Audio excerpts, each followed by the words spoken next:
She set their lives on fire. Literally, I should have known. The signs were there, scattered like breadcrumbs I was too in love to follow. The way Daniel's phone would light up at dinner, and he'd glance at it with that half-smile, the one I used to think was meant for me.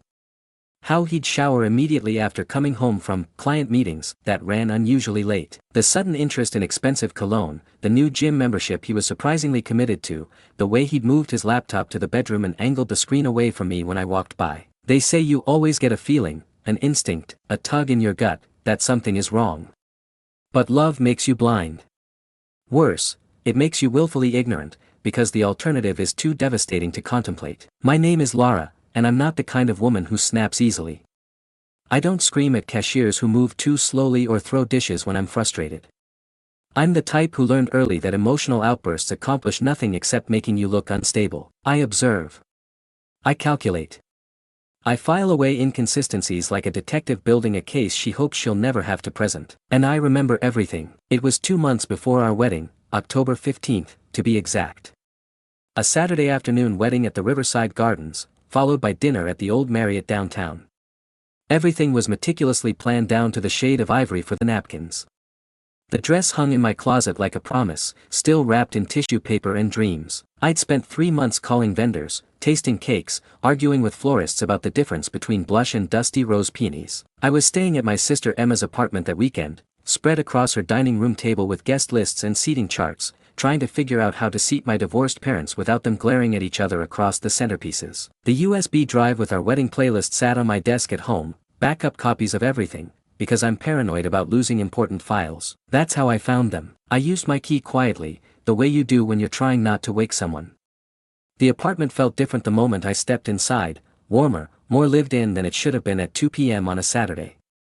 Daniel's Spotify was playing from the bedroom, some indie playlist I didn't recognize. The living room had wine glasses on the coffee table, 2 of them, with lipstick stains on one rim.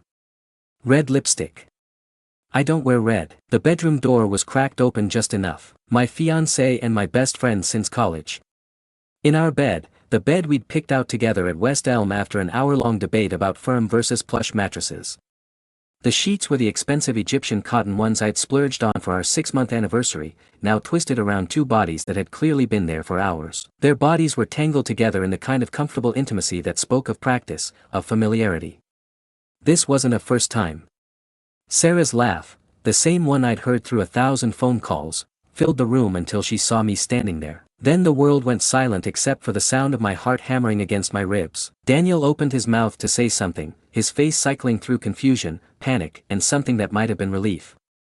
Maybe he was tired of the secret. Sarah grabbed for the sheet to cover herself, her face flushed not just from exertion but from shame. Her engagement ring, to her fiancé Marcus, caught the afternoon light streaming through our bedroom window. I didn't speak. Didn't even blink. I felt like I was watching the scene from outside my body, observing this moment that was about to split my life into a sharp before and after. I turned around, walked to my desk, grabbed the USB drive, and left. I drove to Emma's in complete silence, my hands steady on the wheel, my breathing controlled. She took one look at my face when I walked in and knew. What happened? I need to use your computer, I said. And I need you to not ask questions for a while. But I didn't cry. Not then, not later. I plotted. Over the next 3 days, I called my job, a marketing firm where I'd worked for 4 years, and asked for 2 weeks of emergency leave. I told Jennifer, my manager, that I was dealing with a family crisis and needed time to handle some urgent personal matters. She didn't hesitate to approve it. I'd never taken unscheduled time off, never missed deadlines, never been anything but reliable. Then I sat down at Emma's kitchen table with my laptop and began to methodically dismantle the life I'd thought I was building. I opened a new browser in incognito mode. Cleared all my search history. Changed my patterns, used different search engines, different IP addresses, different devices. I activated VPNs and created new email accounts with generic names. And I began digging. The first thing I discovered was that Daniel had been sloppy. His Instagram had location tags for restaurants I'd never been to, tagged with women I didn't recognize.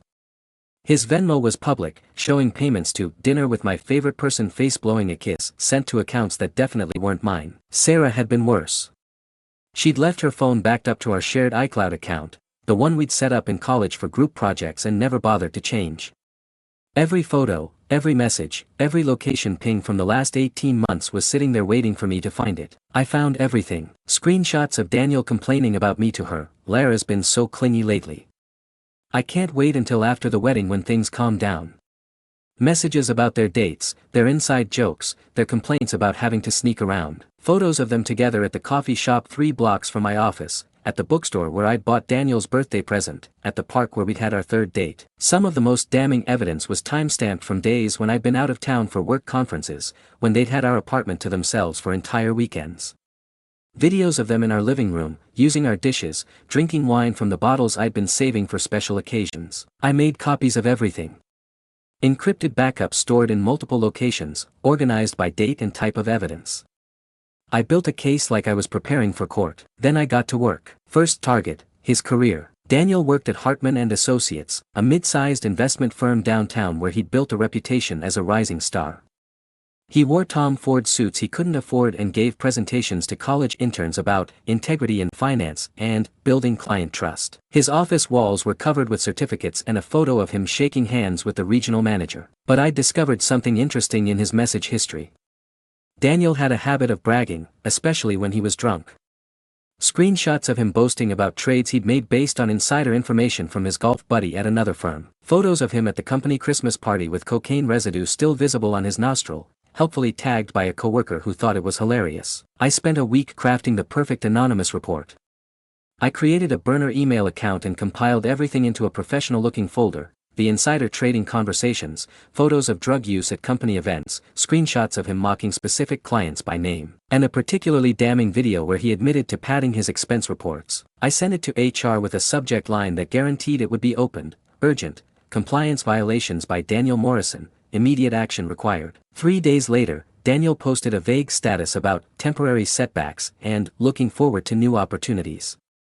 A week after that, I saw his LinkedIn update, seeking new opportunities in financial services. His company had not only fired him but flagged his termination in industry databases. The financial sector is smaller than people think, and word travels fast about compliance violations. Second target, her family. Sarah came from the kind of family that still said grace before dinner and attended church every Sunday without fail. Her father, Robert, was a deacon at their Methodist church, known for his passionate sermons about moral living and family values. Her mother taught Sunday school and organized the annual church bake sale. I'd met them dozens of times over the years, sat through holiday dinners where they praised Sarah for her strong moral compass and talked about how proud they were of the woman she'd become. The photos I'd found told a different story. Sarah documenting her affairs with multiple men, including detailed conversations about her sexual preferences and explicit photos she'd sent to various partners while engaged to Marcus. Screenshots of her making fun of her parents' old-fashioned values and calling their church a bunch of hypocrites. I printed everything on high-quality paper, organized it chronologically, and included a handwritten note: "Thought you should know who your daughter really is." I mailed it in a plain manila envelope to their home address, with no return address and postage paid in cash. 2 weeks later, Sarah's social media went dark. Her relationship status disappeared. Her profile picture changed from a family photo to a generic landscape. Through mutual friends, I learned she'd been asked to leave the family home until she could get her life together. Her father had resigned from his position at the church, too ashamed to continue leading a congregation while dealing with his daughter's scandal. Third target, their financial stability. This required more finesse. I logged into Daniel's Amazon account. He'd used my Prime membership for years and never bothered to change the password. I ordered hundreds of dollars worth of completely random items: 50 pounds of cat litter, he's allergic to cats, industrial-sized containers of protein powder, a collection of romance novels, 3 different types of humidifiers, and a peculiar assortment of kitchen gadgets he'd never use. All of it shipped to his office building with delivery instructions to leave it at the front desk. Then I accessed his Uber Eats account and ordered meals from every restaurant in a 15-mile radius, scheduling them to arrive at his apartment at random times throughout the day. Pizza at 6 a.m., Thai food at 11 a.m., Indian food at 3 p.m., Mexican at 8 p.m. After the deliveries started causing chaos, confused delivery drivers, complaints from neighbors, his landlord threatening eviction due to the constant disruptions, I reported both accounts as compromised. I told customer service that someone had gained unauthorized access and was making fraudulent purchases. The accounts were immediately frozen, which triggered automatic fraud alerts with his credit card companies. His cards were suspended, his credit score took a hit, and he spent weeks on the phone with customer service trying to prove his identity and sort out the mess. The waiting game. For 3 weeks, I maintained complete radio silence. They tried everything to reach me, texts that started apologetic and grew increasingly desperate, emails with subject lines like, "Please let me explain," and, "It's not what you think," voicemails where Daniel's voice cracked with what sounded like genuine remorse. I blocked their numbers, filtered their emails to spam, and went about my life as if they'd never existed. But I wasn't done. Not even close. I took all the evidence I'd gathered and created something beautiful, a blog called Lessons in Betrayal, a True Story. I wrote it like a case study, changing names and identifying details but keeping every painful, humiliating truth intact. The writing was sharp, darkly funny, and meticulously detailed. I posted it on a new WordPress site, then shared it anonymously on Reddit, Twitter, and Facebook using accounts that couldn't be traced back to me. The response was immediate and overwhelming. People shared it thousands of times. Comments poured in. "This is the most satisfying revenge story I've ever read. Whoever wrote this is a genius. Netflix needs to option this immediately. I'm taking notes for my own cheating ex. This woman is my hero." Local news picked it up. A few minor influencers made videos about it. It became the kind of viral content that people reference in casual conversation. "Did you read that crazy revenge blog? The one with the woman who..." Daniel and Sarah had no idea it was about them, but people in their circle started making comments about how similar their situation was to that viral story. The parallels were unmistakable to anyone who knew the details. The final move. This is where years of careful planning paid off in ways I hadn't even anticipated. When Daniel and I first moved in together, we'd had a conversation about the lease. The building offered a discount for long-term tenants with good credit, but the savings only applied if one person's name was on the lease. Daniel's credit had some issues from college, missed payments on a car loan, a maxed-out credit card he'd forgotten about. "Just put it in your name," he'd said casually, signing the paperwork with a flourish. "We both pay half anyway, and you'll get the discount." I'd kept meticulous records of everything: lease agreements, payment histories, insurance policies. My name was on everything that mattered. After 6 months of watching them scramble to rebuild their lives, I got a call from our landlord, Mr. Chen. The building had been sold to a development company, and they were offering existing tenants the option to purchase their units before putting them on the market. I didn't just buy our unit. I bought the entire building. The down payment cleaned out my savings account and required a substantial loan, but I had steady employment, excellent credit, and a business plan that showed how rental income would cover the mortgage within 2 years. The first thing I did was send an official notice to all tenants about upcoming rent adjustments. Nothing illegal or excessive, just market rate increases that were perfectly within my rights as the new owner. For most tenants, it meant an extra $50 to $100 per month. For Daniel and Sarah's unit, the only one I had complete discretion over, since Daniel's name was nowhere on any official documents, the increase was more substantial. Still legal, still within market rates for the area, but enough to sting. They tried to fight it, of course. Daniel called screaming about tenants' rights and illegal rent increases. Sarah left voicemails threatening to report me to housing authorities. Then they got the certified letter from my attorney explaining that all rent increases were in full compliance with local laws, and that the building's new owner had every right to adjust rates to reflect current market values. It wasn't until they saw my name on the ownership documents that they understood the full scope of what had happened. The monthly reminder. Now, every month, they write me a check. Every single month, they have to acknowledge what they did and pay me for the privilege of living in the home where they betrayed me. The money goes into a separate account I've nicknamed the Karma Fund. I use it for things that make me happy: weekend trips, good wine, donations to causes I care about. Sometimes I buy myself something nice and take a picture of it with the caption, "Treating myself," just knowing they'll see it on social media. They can't move easily, the rental market is brutal, and their credit has taken hits that make it hard to qualify for comparable places. They're stuck paying me for the foreseeable future, trapped in a situation of their own making. The aftermath. People always ask me, "How did you not scream? How did you stay so calm? How did you plan all of this without breaking down?" The truth is, I did break down. Just not where anyone could see it. I cried in my car after seeing them together. I screamed into pillows at Emma's apartment. I had panic attacks in grocery stores when songs came on that reminded me of Daniel. I threw away the wedding dress without trying it on one last time because I couldn't bear to see myself in it. But anger is a powerful anesthetic. And revenge, when it's methodical and justified, can be deeply satisfying. I'm not proud of everything I did. Destroying Sarah's relationship with her family was probably too far, and there were moments when I questioned whether I was becoming someone I didn't recognize. But I'm not sorry either. Because silence, as it turns out, is the loudest weapon you can wield. And revenge, best served in monthly installments, with interest. The last time I saw them together was at a coffee shop downtown. They looked tired, older, like people who'd been carrying a heavy burden for too long. When Sarah spotted me, she nudged Daniel and they both stared. I smiled, raised my coffee cup in a small toast, and walked away. That night, I got home to find an envelope slipped under my door. Inside was a handwritten letter from Daniel. "Lara, I know you'll probably throw this away without reading it, but I had to try. What we did was unforgivable. I've tried to understand how I could have been so stupid, so cruel, so willing to throw away the best thing in my life for something that meant nothing. I know you hate us. I know you have every right to. But I need you to know that not a day goes by that I don't regret it. Sarah and we're not together anymore. We haven't been for months." Turns out, when you build something on betrayal, it doesn't have much foundation to stand on. I don't expect forgiveness. I don't even think I deserve it. But I wanted you to know that what we had was real, at least for me. And losing you has been the biggest mistake of my life. I hope someday you'll be happy. Really happy. You deserve that. Daniel. I read it twice, then put it in my shredder. Some stories don't get the closure people expect. Some betrayals are too deep for apologies to bridge. And sometimes, the best revenge isn't just getting even, it's building something better from the wreckage they left behind. Every month when their rent payment clears, I'm reminded that I survived something that could have destroyed me.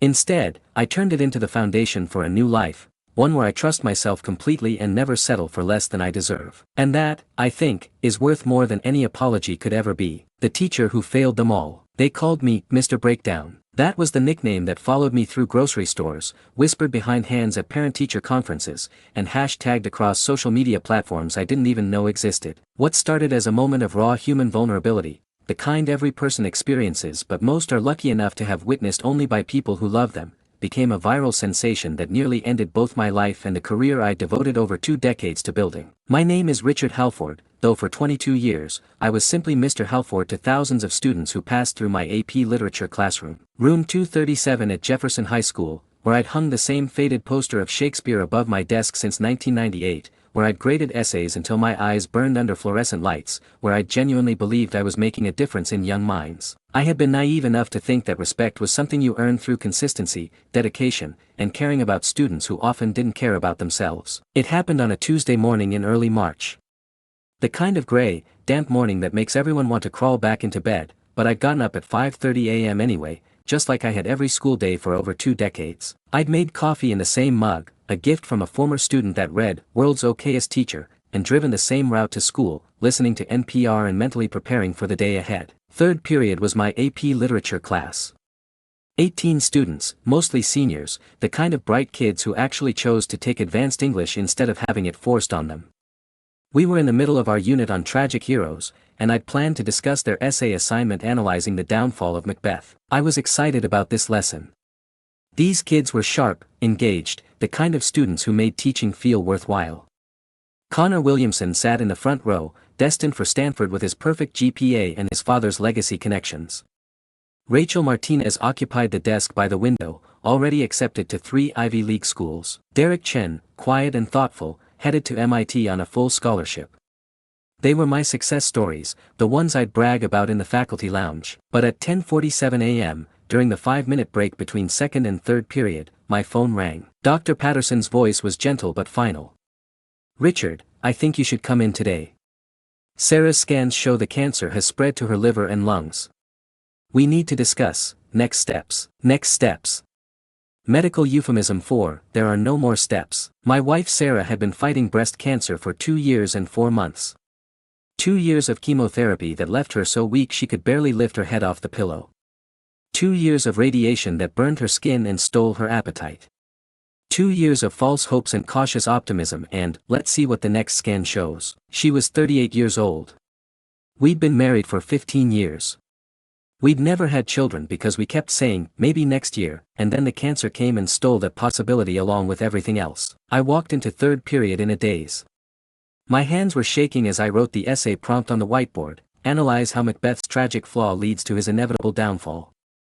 The irony wasn't lost on me. Here I was, teaching about the destruction of a man while my own world was crumbling in real time. So, I began, my voice sounding far away even to myself. Let's talk about how Shakespeare constructs the fall of his protagonist. I made it exactly 12 minutes into the lesson. I was mid-sentence, explaining how Macbeth's ambition blinds him to the consequences of his actions, when the weight of Dr. Patterson's words finally hit me.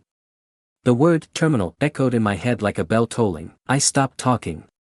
Just stopped, with my marker still raised toward the board, my mouth open around a word I couldn't remember trying to say. The room fell silent except for the hum of the overhead projector and the distant sound of a lawn mower outside. And then I began to cry, not the dramatic, cathartic crying you see in movies. Not sobs or wails or any sound at all. Just tears streaming down my face while I stood frozen at the front of the room, staring at the whiteboard where I'd written about tragedy and downfall, completely unable to pretend that I was fine. I heard the first giggle from somewhere behind me. A stifled snort that someone tried to disguise as a cough. Then whispers, is he actually crying? Oh my God, this is so awkward. Should we get someone? I should have excused myself. Should have told them we'd continue tomorrow.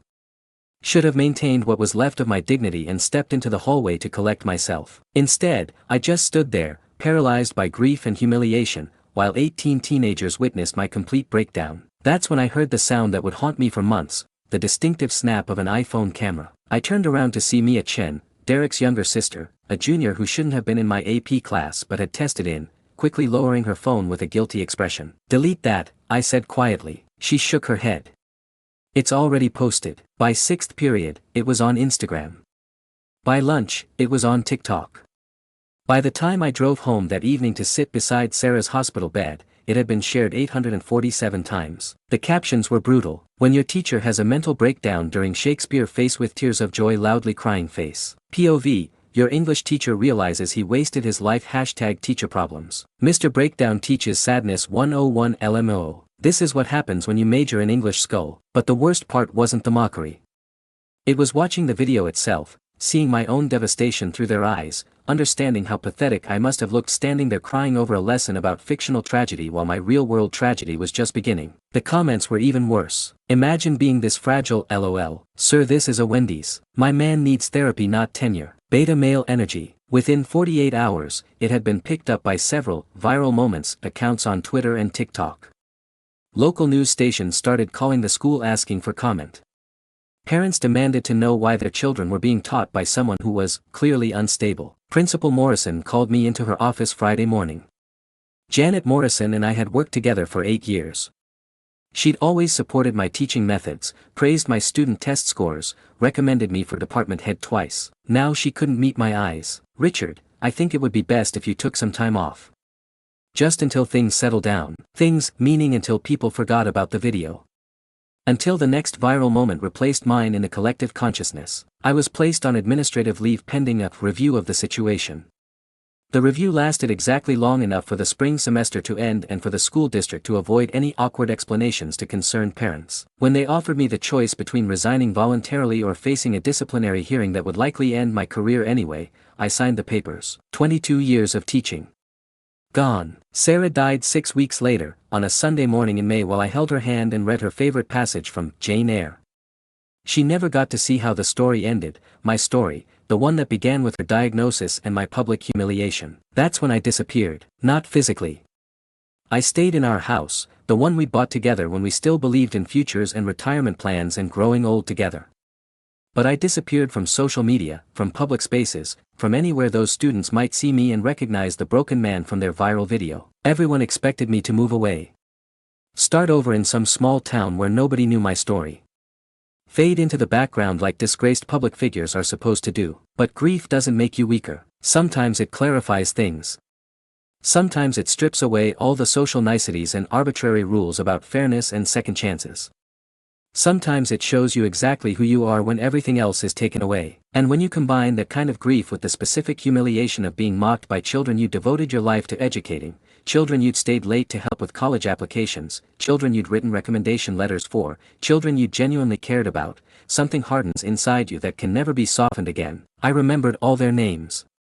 Not just the ones who laughed or filmed, but the ones who shared it, the ones who added cruel captions, the ones who tagged their friends to make sure everyone saw the spectacle of my breakdown. Connor Williamson, Rachel Martinez, Derek Chen, Luis Rodriguez, Mia Chen, Tyler Brooks, the students who turned my worst moment into their entertainment. I spent the summer in a strange kind of methodical haze. I cleaned out Sarah's things, selling some, donating others, keeping only a few pieces of jewelry and her favorite books. I organized 22 years of lesson plans and teaching materials into boxes that went to Goodwill. I canceled subscriptions and transferred accounts and did all the administrative work of ending a shared life. And in between those tasks, I began to research. Not stalking, nothing illegal or threatening. Just the kind of careful academic research I'd been trained to do, applied to a different subject matter. I wanted to understand who these students really were. Not the versions of themselves they presented in my classroom, but their complete digital selves, their social media presence, their college applications, their extracurricular activities, their past disciplinary actions. It turns out that 18-year-olds are remarkably careless about their online footprints.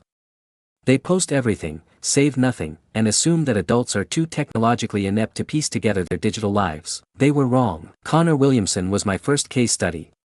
Valedictorian, student council president, destined for Stanford with his 4.0 GPA and legacy admission advantage. His father was a Stanford alum who donated generously to the alumni fund. Connor's public Instagram showed the perfect high school experience, academic awards, varsity tennis photos, volunteer work at the local food bank. His LinkedIn profile, because of course he had LinkedIn at 18, listed leadership positions and community service hours that painted him as a future world leader. But Connor also had a Finsta, a fake Instagram account where teenagers post their real thoughts and behaviors, assuming only their closest friends will see them. Finding it took 3 days of careful detective work, following mutual followers and matching up inside jokes until I identified the account at Connor Bewilden. The content was revealing. Photos of Connor smoking weed in his car with captions about being lit before calc.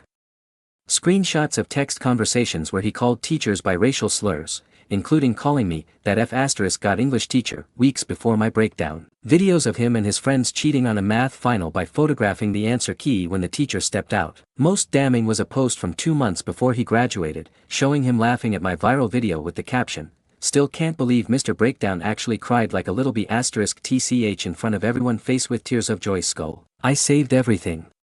Screenshots, archived posts, cached versions from Google. Then I created an anonymous email account and composed a carefully worded message to Stanford's admissions committee. The email was professional, concerned, and completely factual. I attached the screenshots with a note explaining that I'd stumbled across this content while researching the school's applicant pool and felt obligated to share information that might be relevant to their admission decisions. I never claimed to be anyone I wasn't. I never made false accusations.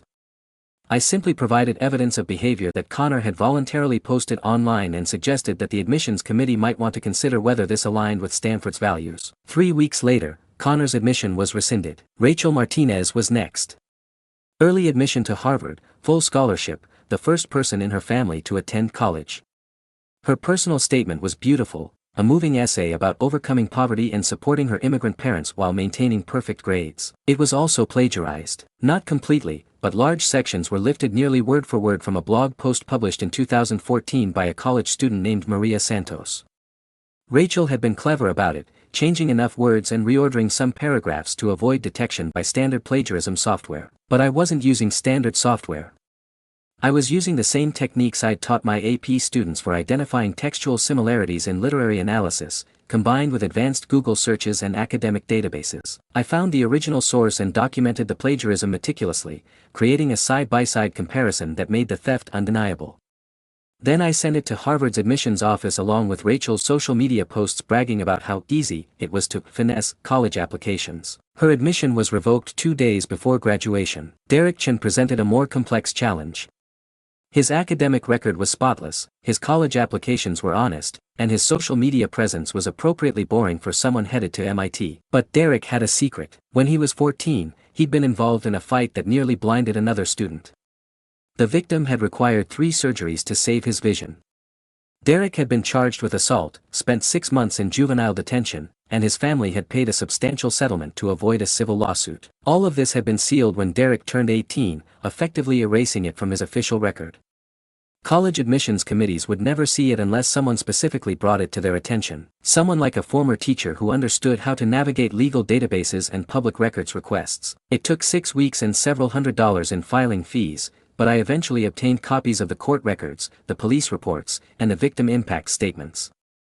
Derek hadn't just thrown a punch, he deliberately ground broken glass into another boy's face during a dispute over a girl. MIT's admissions committee was very interested in this information, particularly since Derek's application essay focused on his commitment to using technology to help others. His admission was revoked, and his scholarship was awarded to the waitlisted candidate who replaced him. Mia Chen, Derek's sister and the student who'd filmed my breakdown, was planning to attend UC Berkeley on a partial scholarship. She supplemented her income by running a ghostwriting service for other students, charging $50 to $200 to write essays for college applications, scholarship competitions, and honor society applications. I posed as a desperate high school senior and paid her $150 to write a personal statement for a fictional scholarship application.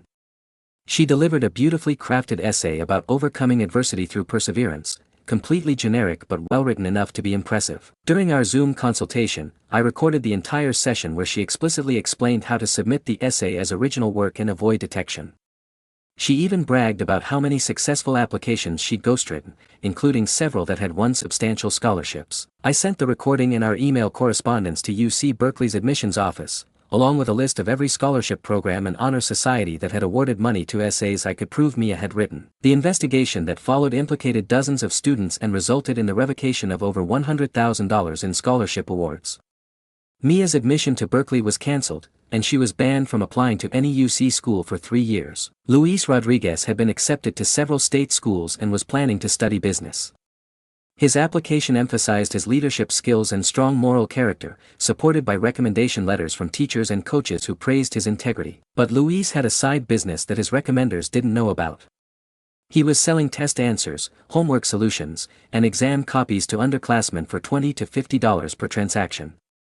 His Snapchat story regularly featured photos of cash with captions like, "Business is booming," and "Another satisfied customer." More troubling were the messages I found where Luis was pressuring a sophomore girl to send nude photos in exchange for answers to an upcoming chemistry test. When she refused, he threatened to make sure she failed the class by giving her wrong answers. I compiled everything and sent it to the guidance counselor at Jefferson High, the admissions offices of every school that had accepted Luis, and the local police department's cybercrime unit. Luis was expelled 3 weeks before graduation and faced criminal charges for distributing child pornography, the photos he'd received from other students and shared in group chats as payment for academic help. Tyler Brooks was the most satisfying case of all. Tyler came from money, the kind of family that donated wings to hospitals and had their name on buildings at the local university. His parents had given over $50,000 to the school district over the years, and Tyler had coasted through high school on a combination of family connections and administrative favoritism. He'd been accepted to his father's alma mater, a prestigious private college where the Brooks family had established a scholarship fund. Tyler's admission was essentially guaranteed regardless of his grades or behavior. But Tyler had made a crucial mistake. He'd documented his crimes. I found evidence that Tyler had been soliciting nude photos from underclassmen for over a year, using a combination of bribery, blackmail, and social pressure. He'd offer to help girls with homework or projects, then gradually escalate to requesting photos. If they refused, he'd threaten to spread rumors or sabotage their grades by giving them incorrect information. His phone contained hundreds of explicit images of underage classmates, along with text messages where he threatened to ruin girls who didn't comply with his demands. He'd shared these photos in group chats with friends, rating the girls and making degrading comments about their bodies. Most damning were the screenshots showing Tyler bragging about how easy it was to manipulate younger students and how his family's donations made him untouchable at school. I turned everything over to the FBI's Internet Crimes Against Children Task Force. Tyler was arrested at graduation rehearsal, in front of the entire senior class and their families. The local news covered his arrest extensively, focusing on how his family's wealth and influence couldn't protect him from federal charges. He pled guilty to multiple felony counts and was sentenced to 3 years in federal prison. The timeline stretched across 8 months. I didn't want them to connect the dots too quickly, that would have made the pattern obvious and potentially traced back to me. Instead, I spaced out the revelations, making each one seem like an isolated incident of justice finally catching up with privileged teenagers who thought they were untouchable. Connor's Stanford rejection happened in April. Rachel's Harvard revocation came in May. Derek lost his MIT spot in June. Mia's UC Berkeley admission was cancelled in July. Luis was expelled and arrested in August.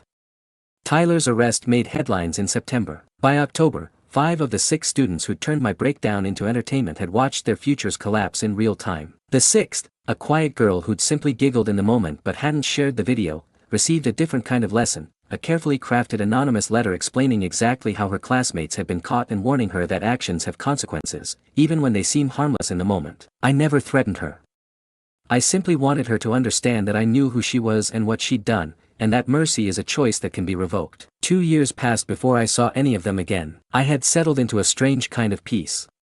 Sarah was gone, had been gone long enough that I could remember her laugh without immediately feeling like I was drowning. I'd sold our house and bought a small cabin 3 hours away, where I could garden and read and exist without constantly bracing myself for recognition or pity. I was driving back from a weekend retreat, a grief counseling group that met monthly at a lakeside retreat center, when I stopped for dinner at a highway rest stop. Nothing fancy, just a typical roadside cluster of fast food chains and gas stations. Burger Shack was the only place still open at 9 p.m. on a Sunday.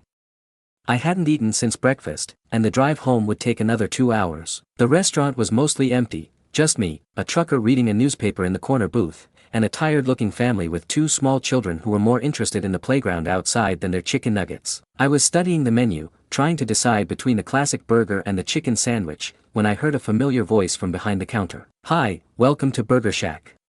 What can I get started for?" The voice stopped mid-sentence. I looked up and found myself staring into Connor Williamson's eyes. He was wearing the standard-issue Burger Shack uniform, a red polo shirt with a name tag that read, Connor, team member, a paper hat that sat awkwardly on his head, and the kind of forced smile that every food service worker learns to maintain regardless of how they actually feel. Connor had always been tall for his age, but now he looked diminished somehow. His shoulders were hunched, his face was pale, and there were dark circles under his eyes that spoke of long shifts and too little sleep. The confident, entitled teenager who'd been destined for Stanford had been replaced by a 20-year-old who looked like he'd aged a decade in 2 years. He recognized me instantly. I watched his face cycle through shock, fear, and something that might have been shame before settling into the blank expression of someone trying desperately to pretend this wasn't happening. "Mr. Halford," he said quietly, his voice barely above a whisper. I nodded. "Connor." We stared at each other for a long moment. The overhead speakers played generic pop music, and somewhere in the kitchen, a timer beeped insistently. The trucker turned a page of his newspaper with a loud rustle. "So," I said finally, my voice calm and conversational. "How are things going?" Connor's hands were trembling slightly as he gripped the edge of the counter. They're okay. I'm working here while I figure things out." "Figure things out?" "College. I'm planning to reapply next year. Community college first, then transfer somewhere." I nodded thoughtfully. "That sounds like a good plan. A lot of people take gap years these days." Connor relaxed slightly, perhaps thinking this was going to be one of those awkward but ultimately harmless encounters with a former teacher. Maybe he thought I'd moved on, forgiven and forgotten, ready to offer encouragement and wish him well. "Yeah," he said, attempting something closer to his old confidence. "It's actually been really good for me, you know. Working, getting some life experience. I think it'll make me a stronger candidate when I reapply." "I'm sure it will," I agreed. "You always were one of my brightest students." He smiled then, the first genuine expression I'd seen from him since I walked in. For a moment, he looked like the teenager who'd sat in my front row, eager to discuss literature and confident in his bright future. "Thanks, Mr. Halford. That means a lot, actually." I let the moment stretch out, let him think we were having a pleasant reunion between teacher and former student. Let him believe that I'd somehow forgotten or forgiven what he'd done. Then I leaned forward slightly and said, very quietly, "Tell me, Connor. Do you still think it was funny?" The smile disappeared from his face instantly. His skin went gray, and I saw his throat work as he tried to swallow. What? The video of me crying in class. Do you still think it was as hilarious as you did when you posted about it on Instagram?" Connor's mouth opened and closed without sound. Behind me, one of the children started crying, and his mother shushed him gently. "Mr. Halford, because I've been wondering about that," I continued, my voice still conversational, still quiet. "Whether you learned anything from what happened afterward. Whether you understood the connection between actions and consequences." "I never meant." "Oh, but you did mean it. You meant every word of that post about me crying like a little bitch. You meant it when you shared the video. You meant it when you turned the worst day of my life into entertainment for your friends. Connor was crying now. Not the ugly, uncontrolled tears I'd shed in front of his class, but quiet, desperate tears that he kept trying to wipe away with the back of his hand. I'm sorry, he whispered. I'm so sorry. I was young and stupid and I didn't think. No, I said firmly. You weren't young. You were 18 years old, legally an adult, old enough to vote and serve in the military and be held responsible for your choices. And you weren't stupid, you were in my AP class, remember? You were smart enough to get into Stanford. I paused, letting that sink in. We're smart enough to get into Stanford. The restaurant fell silent except for the background music and the hum of the fryer. Even the crying child had quieted down. How is Stanford, by the way? I asked. Oh, that's right. You wouldn't know, would you? Connor was openly sobbing now, his whole body shaking with the effort of trying to stay upright behind the counter. Please, he said. Please, I've learned my lesson. I've lost everything. My future, my family's respect, my friends. I work double shifts here just to afford community college classes. I live in a studio apartment with 2 roommates and I eat ramen every night because I can't afford anything else. Isn't that enough? I considered his question seriously. Was it enough? Had justice been served? I thought about Sarah, who never got to see whether Connor learned his lesson because she died before the consequences of his actions caught up with him. I thought about the other teachers who might face similar humiliation, and whether Connor would laugh at their pain too if he thought he could get away with it again. I thought about the 18-year-old boy who'd been so confident in his bright future that he'd felt entitled to mock a grieving man's breakdown for social media clout. No, I said finally. It's not enough. It will never be enough. Because you can rebuild your life, Connor. You can go to community college, transfer to a 4-year school, eventually have the career and family and success you always planned on. It might take longer, and it might be harder, but you'll get there. I leaned closer, close enough that only he could hear me. But my wife is still dead. And the video of me crying is still out there, still being shared, still being laughed at by strangers who don't know or care what I was going through that day. You can rebuild your life, but I can never rebuild mine. Connor was shaking so hard he could barely stand. Other customers were starting to stare, and I could see a manager approaching from the back office. So every time you clock in here, I continued, every time you count change or ask if someone wants to make it a combo meal, I want you to remember that this is where your choices led you. And I want you to be grateful that I'm a better person than you are, because I could have done so much worse. The manager, a middle-aged woman with tired eyes and a name tag reading, Diane, reached the counter just as I straightened up. Is everything okay here? She asked, glancing between Connor's tear-streaked face and my calm expression. Everything's fine, I said pleasantly. Connor was just taking my order. I'll have the deluxe burger combo, large, with a Coke. Of course, Diane said, looking confused but trying to maintain customer service professionalism. Connor, ring up the gentleman's order. Connor's hands shook as he entered the order into the register.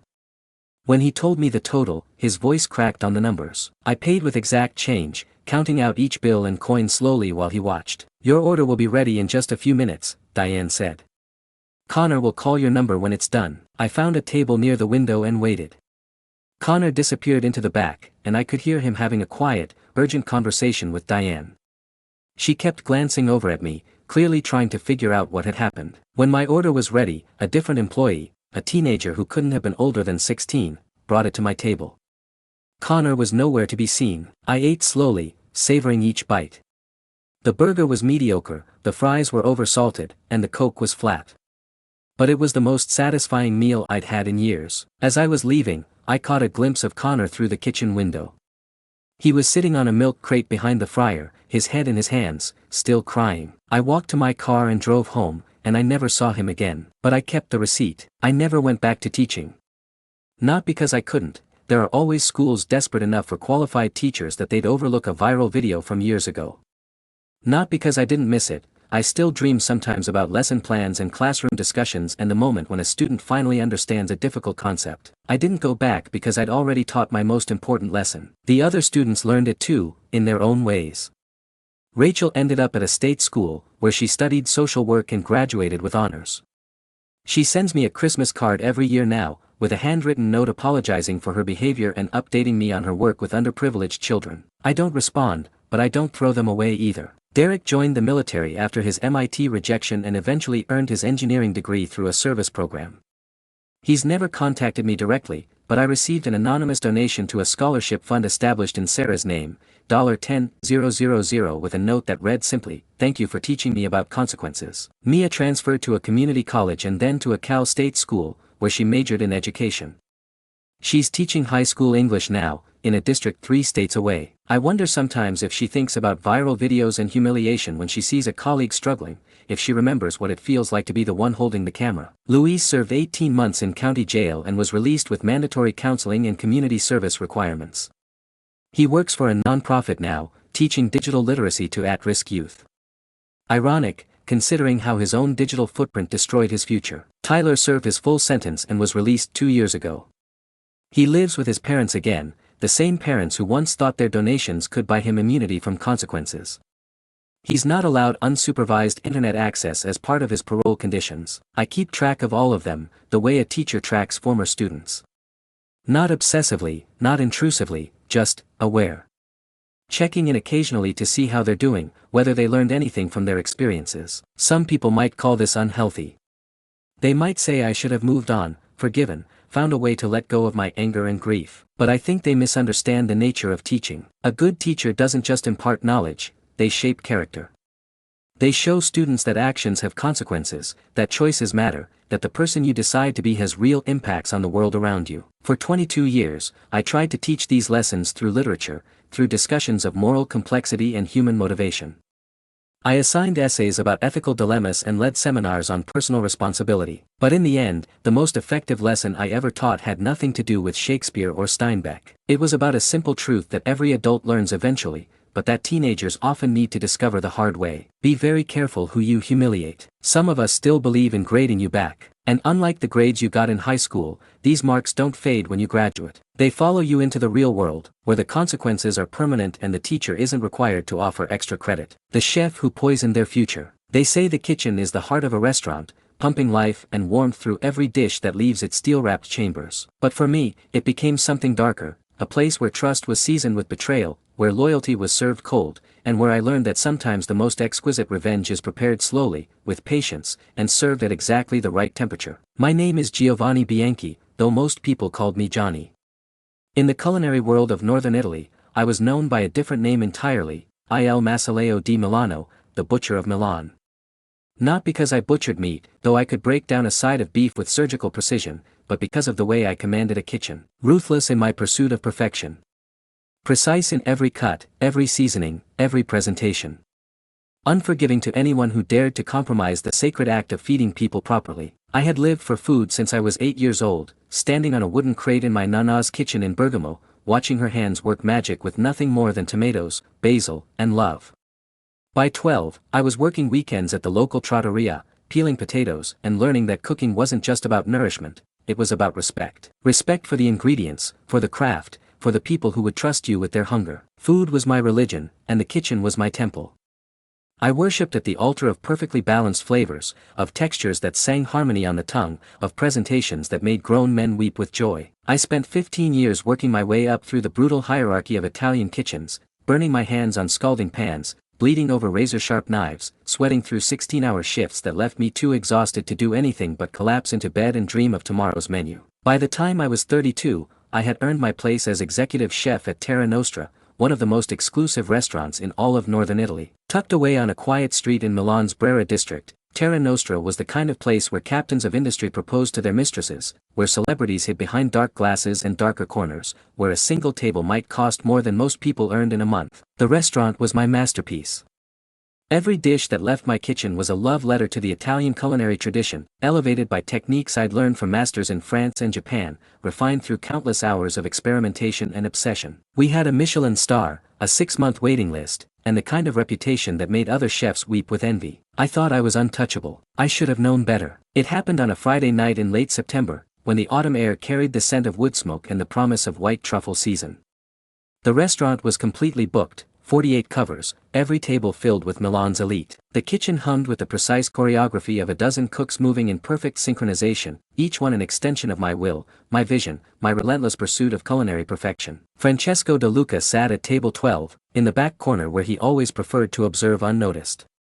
Francesco was the most powerful food critic in all of Italy, a man whose words could elevate an unknown trattoria to international fame or destroy a legendary establishment with a single devastating review. He was thin and sharp-featured, with intelligent dark eyes that seemed to see through every sauce to the soul of the cook who made it. Francesco had been coming to Terra Nostra for 3 years, always alone, always ordering different dishes, always scribbling notes in his worn leather journal.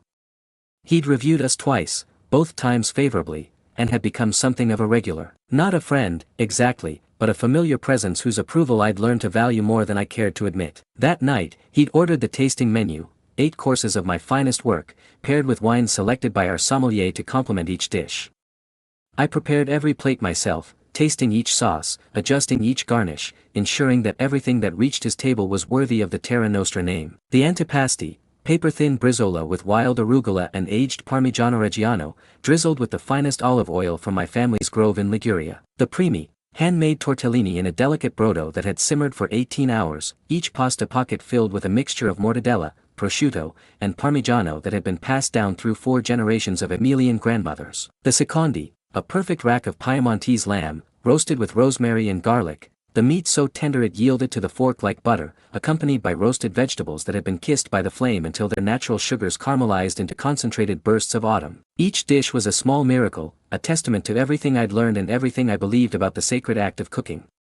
Francesco ate slowly, deliberately, pausing between bites to write in his journal. From the kitchen, I watched him through the service window, reading his expressions, looking for signs of approval or disappointment. He seemed pleased. Relaxed.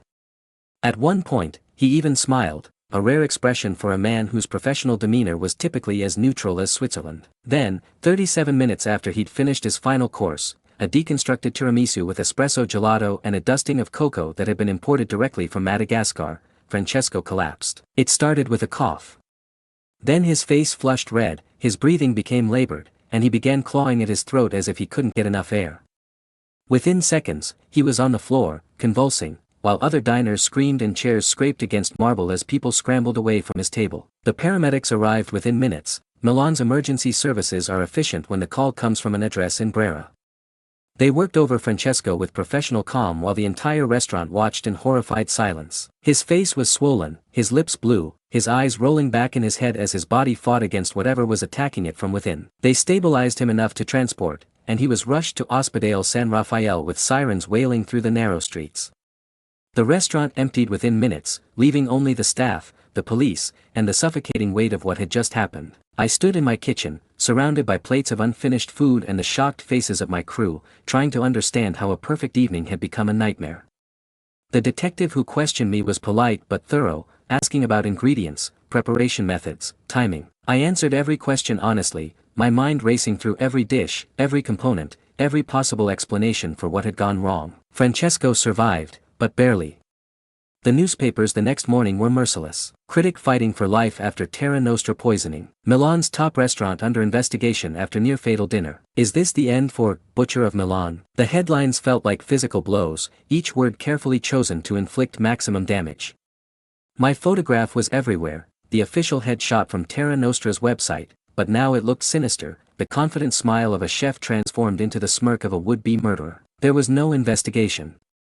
Not really, no toxicology report that could identify the specific cause of Francesco's reaction. No careful analysis of ingredients or preparation methods.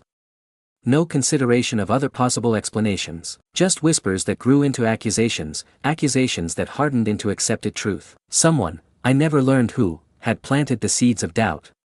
Told Signor Benedetti, the owner, that I'd always been jealous of Francesco's power. That I'd grown, increasingly unstable under the pressure of maintaining our reputation. That I had motive, means, and opportunity to harm the critic who held my career in his hands. The whispers spread through Milan's tight-knit culinary community like fire through dry grass. Other chefs who'd once called me brother suddenly found reasons to avoid my calls. Suppliers who'd courted my business for years became evasive when I tried to place orders. The food media, always hungry for scandal, fed on rumors and speculation, each article more damaging than the last. I was fired exactly 1 week after Francesco's collapse. No severance pay. No letter of recommendation. No acknowledgement of the 7 years I devoted to making Terra Nostra one of the finest restaurants in Italy. Just a brief, cold letter slipped under my apartment door at 3 in the morning, informing me that my services were no longer required and that I was banned from the premises effective immediately. Matteo Benedetti, the man who'd hired me, who'd praised my vision, who'd trusted me to build his dream, wouldn't even take my phone calls. For 2 weeks, I barely left my apartment. I ordered takeaway pizza and cheap wine, sitting in my underwear on my couch, watching cooking shows and wondering how my life had disintegrated so completely. The depression was like a physical weight on my chest, making it hard to breathe, harder to care about anything beyond the immediate need to survive each day. My savings dwindled. My reputation was destroyed. My identity, everything I'd built, everything I'd worked for, had been erased by anonymous whispers and convenient scapegoating. But eventually, anger burned through the depression like acid through steel. I started asking questions. Quiet, careful questions. I spoke to Francesco's assistant, to his doctor, to the paramedics who treated him.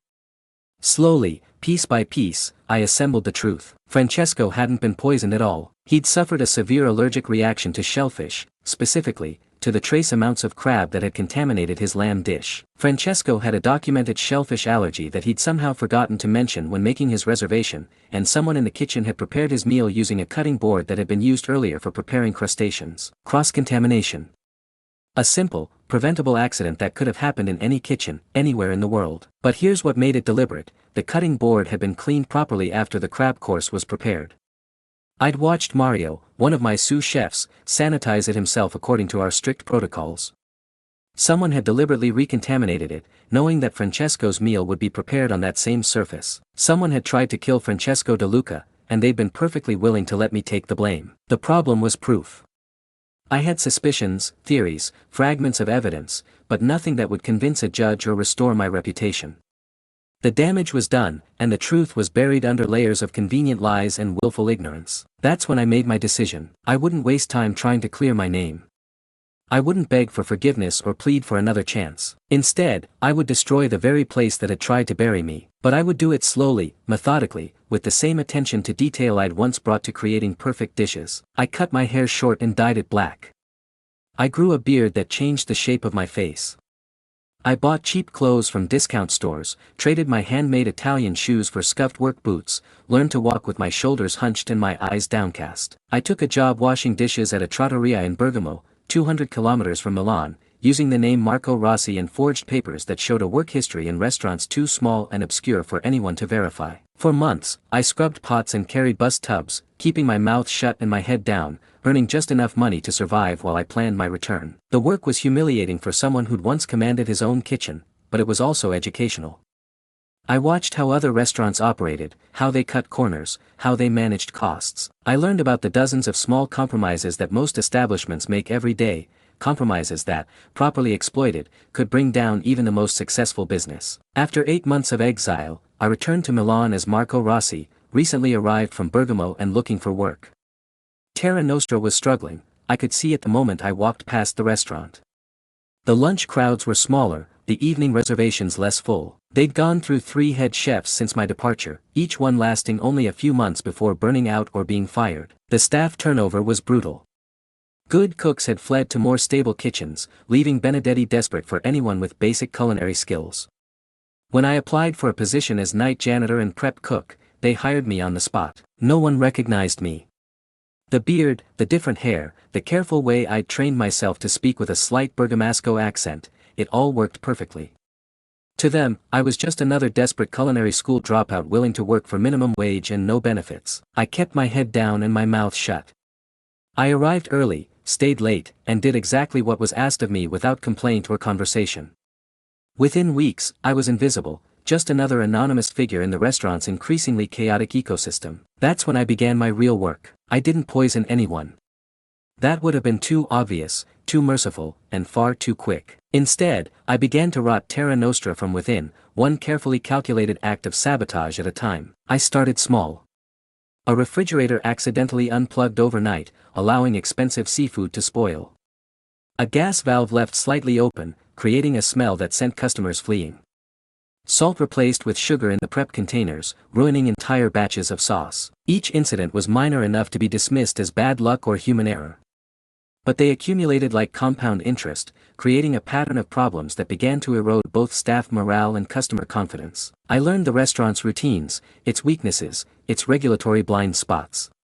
I discovered that the health inspector, Dr. Grimaldi, was a regular customer who received complimentary meals in exchange for advance notice of inspections. I found out that Benedetti was cutting costs by buying inferior ingredients and hoping customers wouldn't notice the difference. Most importantly, I identified the real culprit behind Francesco's poisoning, Andrea Volpe, the current head chef, who'd been a line cook under me and had desperately wanted my position. Andrea had contaminated that cutting board deliberately, knowing it would be blamed on kitchen negligence and hoping the scandal would create an opening for him to advance. It had worked perfectly. With me gone and my reputation destroyed, Andrea had been promoted to head chef within 3 months. Now it was my turn to be patient. I began documenting everything. Health code violations, mislabeled ingredients, evidence of tax evasion. I photographed moldy produce being served to customers, recorded conversations about cutting corners on food safety, collected evidence that would destroy Terra Nostra completely if it ever reached the right authorities. But I didn't want to simply destroy the restaurant, I wanted to destroy the people who destroyed me. I started leaving anonymous tips to food bloggers about problems at Terra Nostra. Mysterious photos of questionable ingredients appeared on Instagram, tagged with the restaurant's location. Videos of rats in the storage room, carefully edited from stock footage, went viral on TikTok. I created fake customer accounts and left scathing reviews detailing completely fictional but believable experiences, food poisoning, rude service, exorbitant prices for mediocre food. Each review was crafted to sound authentic, to touch on real problems that other customers might have experienced but been too polite to mention. The damage spread through social media like a virus, impossible to contain or correct. Benedetti hired a public relations firm to manage the crisis, but they were fighting a phantom enemy, unable to identify the source of the attacks or formulate an effective response. Reservations dropped. Revenue plummeted. Staff quit without notice, unwilling to work for a restaurant that seemed cursed with misfortune. Within 6 months, Terra Nostra was under investigation by the health department, the tax authorities, and the Food Safety Commission. Their Michelin star, the symbol of everything they'd built, was revoked after an unannounced inspection revealed violations that I'd carefully orchestrated to be discovered at exactly the right moment. I left just before the final collapse, slipping away as quietly as I'd arrived, leaving no trace of Marco Rossi except a few forged documents that would lead nowhere if anyone bothered to investigate. 3 weeks later, Terra Nostra closed permanently. Benedetti declared bankruptcy, his reputation in ruins. Andrea Volpe was blacklisted from every decent kitchen in Milan after word spread about his role in the restaurant's downfall. But I wasn't finished. 2 blocks from Terra Nostra's former location, in a space that had once housed a mediocre pizzeria, I opened my own restaurant. Verita. Truth. I used my real name, Giovanni Bianchi, and my real reputation, rehabilitated through careful public relations and a simple passage of time. The food media, always eager for a redemption story, embraced my return with enthusiasm. The chef who'd been unfairly scapegoated, rising from the ashes to create something beautiful. Every ingredient at Verita was locally sourced and meticulously documented. Every dish was labeled with obsessive care, noting every allergen, every preparation method, every possible concern a diner might have. The kitchen was spotless, the staff was trained to the highest standards, and the food, God, the food was magnificent. I poured everything I'd learned, everything I'd suffered, everything I'd lost into those dishes. Each plate was a love letter to the craft I devoted my life to, elevated by the bitter knowledge of how quickly it could all be taken away. Within a year, Verita had earned its own Michelin star. Within 2 years, we had a waiting list longer than Terra Nostra's had ever been. On a quiet Tuesday evening in late autumn, 2 years after Terra Nostra's collapse, I got a surprise visitor. I was in the kitchen, putting the finishing touches on a risotto ai porcini when Elena, my maitre d', approached with an uncomfortable expression. "Chef, there's a man at the bar asking to speak with you. He says he has a job application." I looked through the service window and saw him, Matteo Benedetti, the man who'd built Terra Nostra and destroyed my life with his cowardice and willful blindness. He looked older, smaller somehow. His expensive suit had been replaced by a cheap blazer that didn't quite fit. His hands, once soft from a life of luxury, were marked by the calluses and burns that come from working in kitchens. He didn't recognize me at first. How could he? The last time he'd seen me, I'd been a confident head chef at the peak of my career. Now I was something else entirely, a man who'd been broken and rebuilt, tempered by betrayal into something harder and more purposeful. "You built this?" he asked, looking around at the full dining room, the efficient service, the obvious success of everything I'd created. The question was innocent enough, but I heard the undertone. "How did you manage this when I couldn't even keep my own restaurant alive?" "Brick by brick," I replied, my voice neutral. "Dish by dish. Day by day." He handed me his resume with shaking hands. It was pathetic, a desperate catalogue of short-term positions at increasingly mediocre establishments, each job lasting only a few months before ending in termination or resignation. I read it slowly, savoring every humiliating detail. Benedetti, the man who'd once owned one of Milan's finest restaurants, was now reduced to begging for any position that would keep him employed. "I need work," he said simply. "Anything you have available." I looked him in the eye and smiled, the same confident smile that had once graced my photograph in food magazines, before it had been twisted by newspaper headlines into evidence of murderous intent. "The dishwasher position is open," I said. "Minimum wage, no benefits, 6 days a week. You start tomorrow at 5 a.m. I watched the hope die in his eyes as he realized who I was, what I'd become, what this moment really meant. "Johnny," he whispered. I didn't know about what really happened. If I had known. "You didn't want to know," I interrupted. It was easier to believe the lies, easier to throw me away than to ask difficult questions or challenge convenient narratives. I handed his resume back to him, unopened. "The position is still available, if you're interested. You can think about it." And I walked away, leaving him standing in my dining room, surrounded by the success he'd helped me build through his betrayal. He never came back. But 3 days later, I received a handwritten letter. Giovanni, I know you have every right to hate me. I know I failed you when you needed support, when you needed someone to believe in your integrity over convenient explanations. I was a coward, and my cowardice destroyed not just your career but ultimately my own restaurant and everything I'd worked to build. I don't expect forgiveness. I don't even think I deserve it. But I wanted you to know that I understand now what I was too afraid to see then. You were innocent, and I helped destroy an innocent man to protect myself from scandal. Your success with Verita is proof that talent and integrity ultimately triumph over fear and cowardice.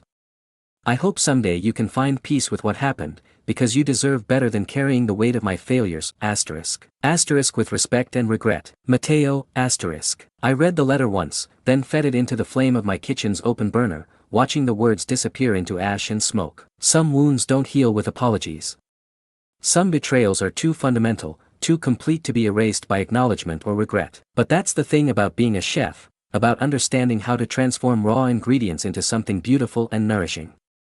You learn that the best dishes often come from the most unlikely combinations, that bitter flavors can enhance sweetness, that the heat that threatens to destroy can also create something magnificent. They didn't just fire me from Terra Nostra. They tried to erase me, to rewrite history so that my contributions were forgotten and my reputation was poison. But you can't silence hunger, for food, for justice, for truth. Because the thing about being a chef is that you learn exactly how to make someone swallow their own poison. And sometimes, the most satisfying meal is the one where your enemies serve themselves. The widow's list. They called it an accident. A tragic, unforeseeable structural failure that collapsed a section of the Riverside overpass at exactly 8:12 a.m. on a Tuesday morning in October, during peak rush hour traffic when hundreds of commuters were making their way to work, coffee cups in hand, minds already focused on the day ahead. The concrete and steel gave way without warning, sending a 40-foot section of roadway crashing down onto the intersection below. 15 people died in the collapse. 37 others were injured, some critically. The images on the evening news looked like something from a war zone: twisted metal, pulverized concrete, cars crushed flat as pancakes under tons of debris. Among the dead was my husband. His name was Alan James Walker. He was 43 years old, a software engineer who worked for a small tech company downtown. Every morning for the past 8 years, he'd kissed me goodbye at 7:45, grabbed his lunch from the counter, always a turkey sandwich with mustard, an apple, and whatever cookies I'd baked that week, and driven the same route to work. That morning, he was listening to a podcast about the history of jazz music. I know because his phone survived the impact, somehow, and when they returned his personal effects, I found it still connected to his Bluetooth headphones. The episode paused at the 23-minute mark. He didn't even have time to scream. The engineers said the collapse happened in 2.3 seconds, faster than human reaction time. One moment he was sitting in traffic, probably thinking about his upcoming presentation or wondering if we should plant tulips in the spring garden, and the next moment he was gone. Just like that, my world ended. I'm Margaret Walker, though most people called me Maggie. I was 51 years old, recently retired from a 30-year career as a structural engineer with the State Department of Transportation. Alan and I had been married for 19 years, together for 21. We'd met at a conference on sustainable infrastructure, bonding over our shared frustration with bureaucratic shortcuts and cost-cutting measures that compromised public safety. We'd never had children, not by choice, just one of those things that never quite happened despite years of trying and hoping. Instead, we'd poured our love into each other, into our small house with its carefully tended garden, into weekend trips and quiet dinners and the kind of comfortable intimacy that comes from truly knowing another person. Alan was my anchor, my constant, the person who made every ordinary day feel like a gift. Without him, I felt like I was floating in space, untethered and weightless, with no idea which way was up. The funeral was a blur of sympathetic faces and well-meaning platitudes. People hugged me and told me how sorry they were. Our neighbors brought casseroles and flowers. Alan's colleagues from work shared stories about his kindness, his sense of humor, his dedication to mentoring junior developers. Everyone said the same things: he's in a better place now. At least he didn't suffer. Time heals all wounds. You need to focus on taking care of yourself, but I wasn't listening to their comfort. I was listening to the voice in my head, the engineer's voice that had been trained to ask questions, to look for patterns, to understand why things failed. Because I knew something they didn't: bridges don't just collapse. The Riverside Overpass had been built in 1987, designed to last at least 75 years with proper maintenance. It had been renovated 5 years earlier, in 2018, after routine inspections revealed some concerning wear patterns. The city had spent $2.3 million on what they called comprehensive structural upgrades, and had reopened the bridge with great fanfare, calling it safer than ever. But 35-year-old concrete doesn't fail catastrophically unless something is very, very wrong. I didn't cry at the funeral. I didn't sob into my pillow at night or rage at God or fall apart the way everyone expected a new widow to do. Instead, I started digging. The city's official report, released 6 weeks after the collapse, blamed unexpected weathering and erosion patterns accelerated by recent heavy rainfall. They claimed that microscopic cracks had propagated through the concrete over time, eventually reaching a critical failure point that no one could have predicted. It was bureaucratic nonsense designed to deflect liability, and I recognized it immediately. I filed a public records request for the original engineering reports, the inspection documents, the renovation plans, everything related to the bridge's recent history. I had every right to see these documents as a taxpaying citizen, and as a former DOT engineer, I knew exactly what to look for. That's when they told me no. The city clerk's office informed me that the requested documents were restricted pending ongoing investigation. The city attorney explained that releasing the information could compromise the integrity of the legal process. A victim's advocate suggested that I was too emotionally compromised to interpret technical documents objectively and that I should focus on healing and moving forward. That's when I knew they were hiding something. In 30 years of engineering work, I'd never seen routine safety documents classified unless someone was desperately trying to cover their tracks. And that's when the list began. I started with a single name: Gavin Russo, the city's chief structural engineer. His signature was on the final safety report that had declared the Riverside Overpass structurally sound and safe for continued use, just 6 weeks before the collapse. But I had an advantage that the bureaucrats hadn't counted on: 30 years of professional relationships with people who understood how systems really worked. My former colleague Linda Chen still worked in the city archives. We'd been friends for decades, had shared countless coffee breaks complaining about incompetent supervisors and dangerous cost-cutting measures.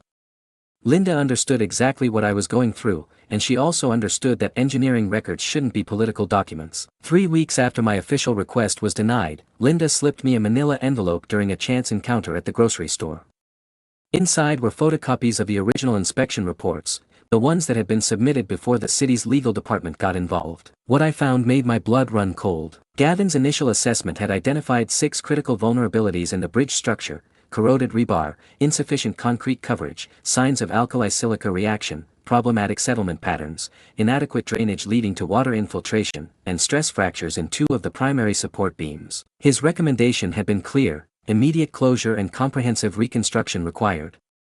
Bridge should be considered unsafe for vehicular traffic until major structural repairs are completed. But the final report, the one that had been released to the public and used to justify keeping the bridge open, contained none of these warnings.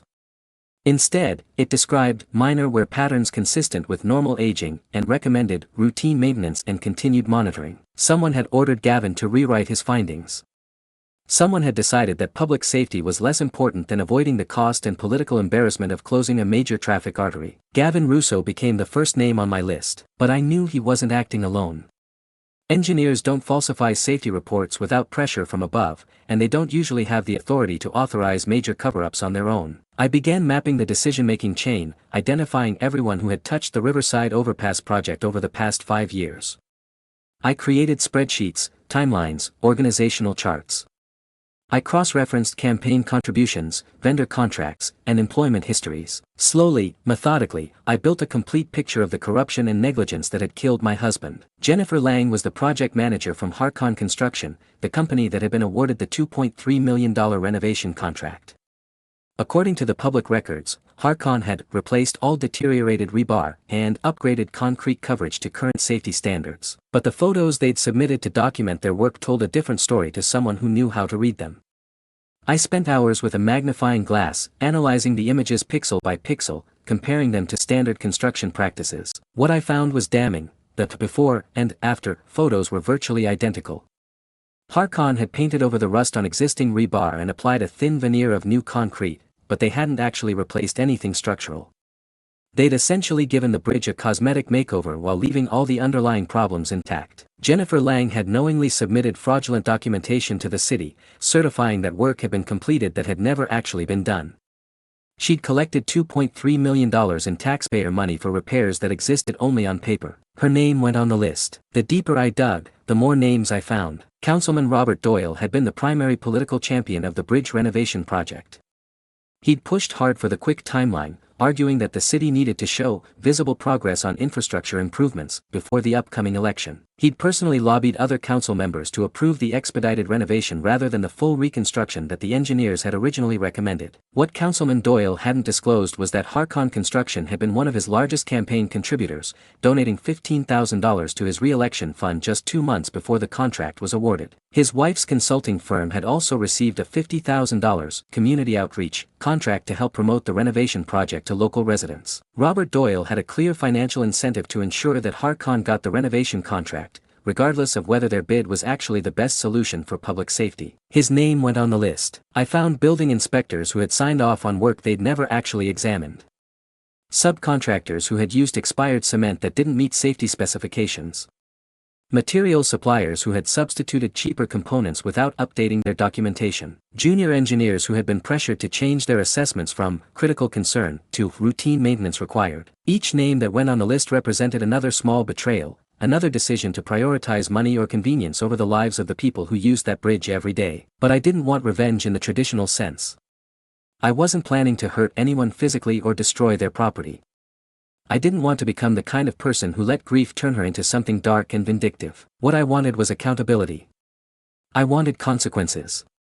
I wanted the truth to matter more than political convenience or corporate profits. So I started erasing them, not physically, but professionally, legally, publicly. Gavin Russo was first. I compiled every piece of evidence I had about his falsified safety reports, organized it into a clear, professional presentation, and sent it anonymously to the state licensing board, the city's inspector general, and the local newspaper's investigative reporter. The evidence was overwhelming.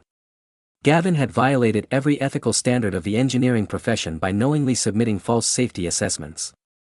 Within 3 weeks, his professional license was suspended pending a full investigation. His employer, a private consulting firm that depended on city contracts, fired him immediately to avoid being associated with the scandal. Gavin Russo would never work as an engineer again.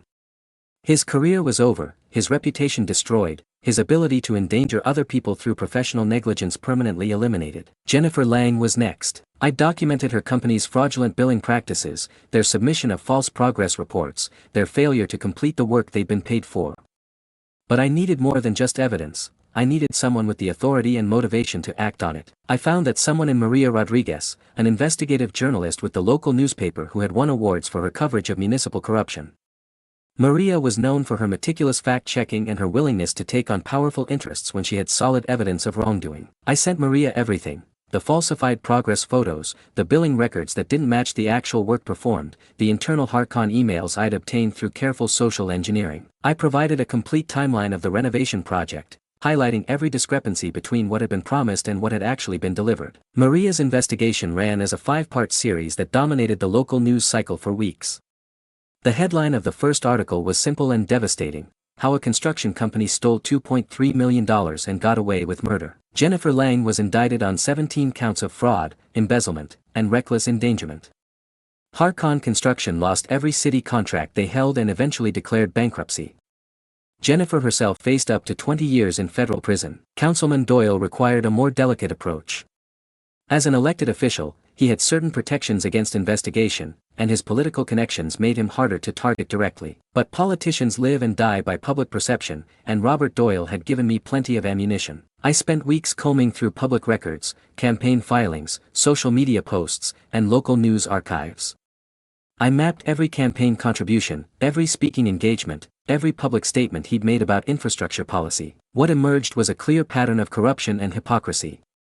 Doyle had positioned himself as a champion of fiscal responsibility and public safety while secretly taking money from the very companies whose corners cutting had endangered citizens' lives. Most damning were his own social media posts from the bridge renovation project. He'd posted dozens of photos of himself at the construction site, calling the renovation "my greatest accomplishment as a public servant" and promising voters that he'd made our infrastructure safer than ever. I compiled everything into a comprehensive dossier and sent copies to every major newspaper in the state, the district attorney's office, the state ethics commission, and his political opponents in the upcoming election. The scandal broke 3 weeks before Election Day. Doyle's poll numbers collapsed overnight. His campaign manager resigned. Major donors demanded their contributions back. His wife filed for divorce, citing irreconcilable differences, though everyone knew she was trying to distance herself from the criminal liability that was heading his way. Robert Doyle lost his re-election bid by the largest margin in the city's history. 6 months later, he was indicted on corruption charges that would eventually send him to federal prison for 8 years. But I wasn't finished. The list kept growing as my investigation uncovered more participants in the conspiracy that had killed Allen. Dr. Michael Torres was the materials engineer who had certified that the expired cement used in the renovation met current safety standards. His signature was on dozens of false certificates, and his consulting firm had received over $200,000 in fees for inspections that had never actually been performed. I exposed him to his professional licensing board and to the companies that employed his services. His career in materials engineering ended with a permanent license revocation and a personal bankruptcy that destroyed his savings. Patricia Vance was the city's procurement officer who had manipulated the bidding process to ensure that Harcon Construction won the renovation contract despite submitting a bid that didn't meet the technical requirements. She'd been promised a lucrative job with Harcon after her retirement from city service. I documented her corruption and sent the evidence to the FBI's Public Corruption Task Force. Patricia was arrested at her retirement party, led away in handcuffs in front of her former colleagues and family members. Carlos Mendez was the bridge inspector who had been paid $5,000 in cash to certify that renovations had been completed satisfactorily without actually climbing onto the bridge structure to verify the work. His falsified inspection reports had been the final piece of documentation needed to reopen the bridge to traffic. I exposed his bribery to the state transportation department and to the federal authorities. Carlos lost his job, his pension, and eventually his freedom when he was sentenced to 3 years in federal prison. One by one, I methodically destroyed the careers and reputations of everyone who had contributed to Allen's death. I didn't threaten them or confront them directly. I simply ensured that the truth about their actions became impossible to ignore. I created a website called The Widow's List, a meticulously documented digital memorial that laid out the complete timeline of corruption and negligence that had led to the bridge collapse.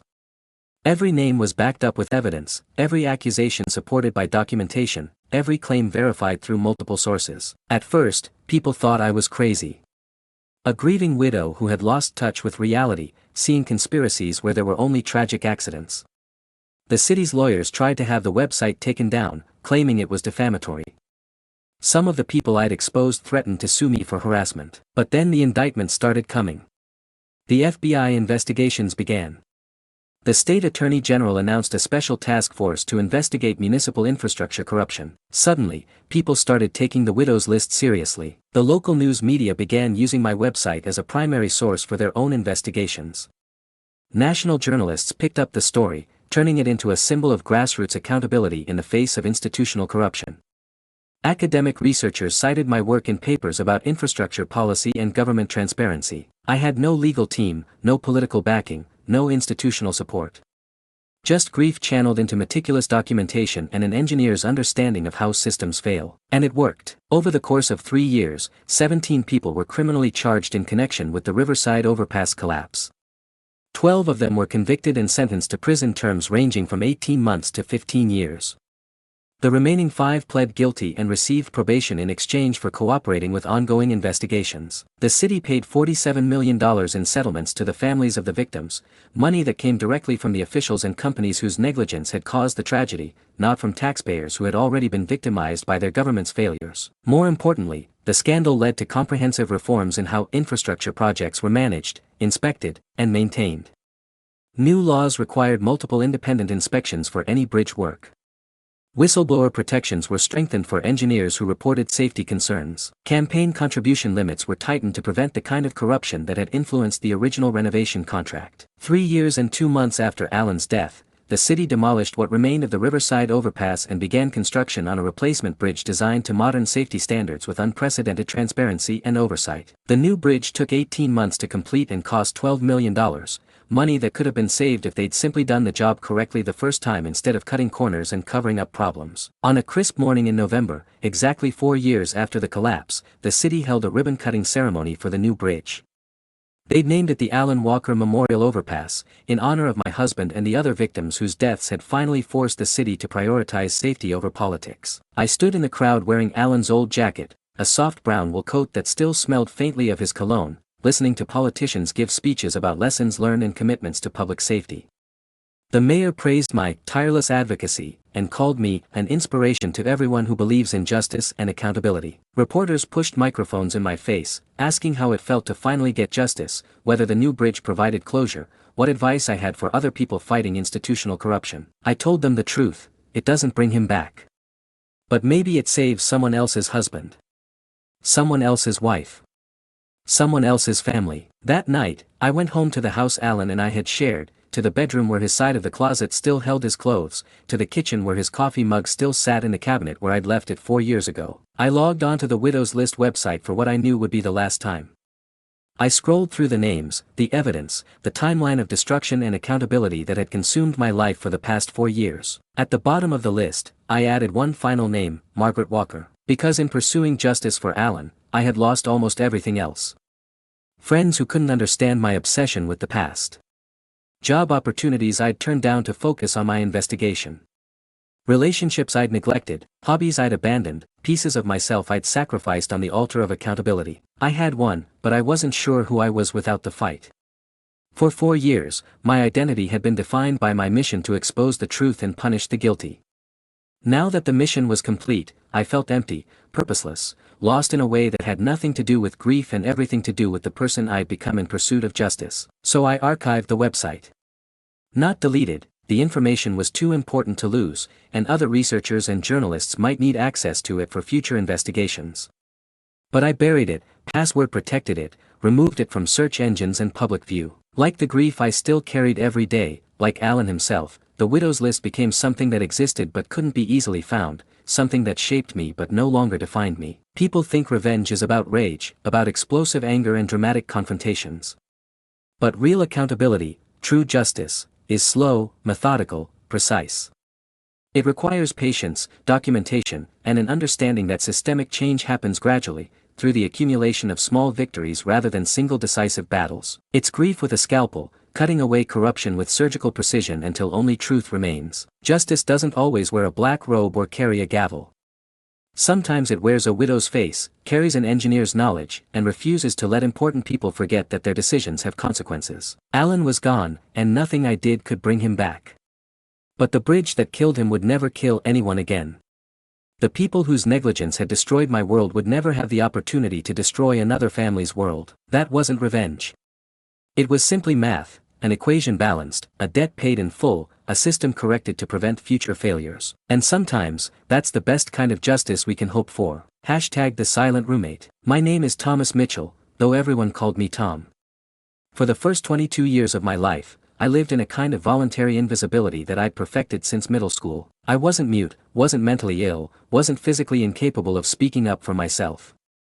I just absorbed everything. kept it all locked inside like some kind of human emotional sponge. I was the kid who said, sorry, when someone else bumped into me, who stepped aside when groups of people approached on sidewalks, who ate lunch alone while reading books that helped me disappear even further into myself. Growing up in suburban Ohio, I'd been the quiet kid in every class. Average grades that could have been exceptional if I'd ever raised my hand or participated in discussions. No drama, no disciplinary issues, no memorable moments that would make teachers remember my name after summer break. I moved through high school like a ghost, graduating with decent SAT scores and an acceptance letter to State University that my parents celebrated more enthusiastically than I did. I told myself that college would be different. That I'd reinvent myself, make friends, maybe even find a girlfriend. I'd watched enough movies to believe that university was where shy kids like me finally came out of their shells and discovered who they were meant to be. I should have known better. When I arrived at Morrison Hall for my freshman year, I was assigned to room 314 with someone named Chase Brennan. The housing office had paired us based on a compatibility questionnaire that asked about sleep schedules, study habits, and cleanliness preferences. On paper, we seemed like a reasonable match, both early risers, both claiming to be serious students, both checking quiet environment preferred for study time. The first time I met Chase, I knew the questionnaire had lied. He was everything I wasn't, tall where I was average height, athletic where I was skinny, confident where I was anxious. He had the kind of effortless charisma that made people gravitate toward him like moths to a flame. When he smiled, which he did constantly, it was the practiced, perfect smile of someone who'd learned early that his looks could open doors and smooth over problems. Chase played lacrosse for the university team, which automatically gave him social status and access to parties I'd never be invited to. He had thick brown hair that somehow looked perfectly tousled even when he'd just woken up, green eyes that seemed to sparkle with some private joke, and the kind of easy laugh that made professors forgive him for showing up late to class. Within a week of moving in, our room had become an extension of his social life. His teammates treated our space like their personal hangout spot, sprawling across my carefully made bed while they played video games, eating my snacks without asking, leaving empty beer cans and pizza boxes for me to clean up. At first, I told myself it was just normal college adjustment. Chase was popular, outgoing, the kind of person who naturally accumulated friends and activities. I was just different. Quieter. More focused on academics than social life. But then the jokes started. It began small, the way these things always do. Chase would accidentally unplug my laptop while I was working on assignments, then act confused and apologetic when I discovered it had died in the middle of an unsaved essay. He'd hide my phone before important classes, forcing me to search frantically while he watched with barely concealed amusement. He'd invite people over at 2 a.m. on weeknight, blasting music and carrying on loud conversations while I lay in bed trying to sleep before an 8 a.m. exam. When I tried to address these issues, politely, quietly, the way I'd been taught to handle conflict, Chase would respond with exaggerated concern and mock apologies. "Oh man, Tom, I'm so sorry. I didn't realize you needed your beauty sleep. We'll try to keep it down, buddy." Then he'd wink at his friends, and they'd all laugh like I was part of some elaborate joke I didn't understand. The pranks escalated gradually, testing the boundaries of what I would tolerate. Chase started mocking my voice in front of others, adopting a high, whiny tone whenever he repeated something I'd said. He'd read my text messages out loud when my phone buzzed, making up embarrassing conversations with fictional girlfriends or imaginary family drama. When I started watching anime to unwind after stressful days, something I'd never told anyone about, he somehow discovered my viewing history and began telling people I was obsessed with weird Japanese cartoon porn. It didn't matter that I watched mainstream shows like Attack on Titan or Death Note, the damage to my reputation was immediate and lasting. The worst part wasn't the humiliation itself, it was the way other people reacted. Instead of recognizing Chase's behavior as bullying, they seemed to view it as harmless fun between roommates. Even when the pranks became more invasive and cruel, people just laughed along, treating me like I was a willing participant in my own degradation. The breaking point came during fall midterms, when I'd been studying for 18 hours straight for my organic chemistry exam. I'd finally fallen asleep at my desk around 3 a.m., still wearing my clothes, when Chase and 3 of his lacrosse teammates burst into the room, drunk and loud from some party. Instead of quietly going to bed or taking their conversation elsewhere, Chase decided to help me get more comfortable. He yanked my bed sheets off while I was sleeping and started an Instagram live stream, broadcasting my confused, half-awake state to anyone who was watching. "Look at this guy." Chase laughed, pointing the camera at me as I stumbled around in my boxers, trying to understand what was happening. "This is my roommate Tom, everyone. Say hi, Tom." Tom's too busy studying to have any fun, so we thought we'd help him socialize. The stream had over 300 viewers.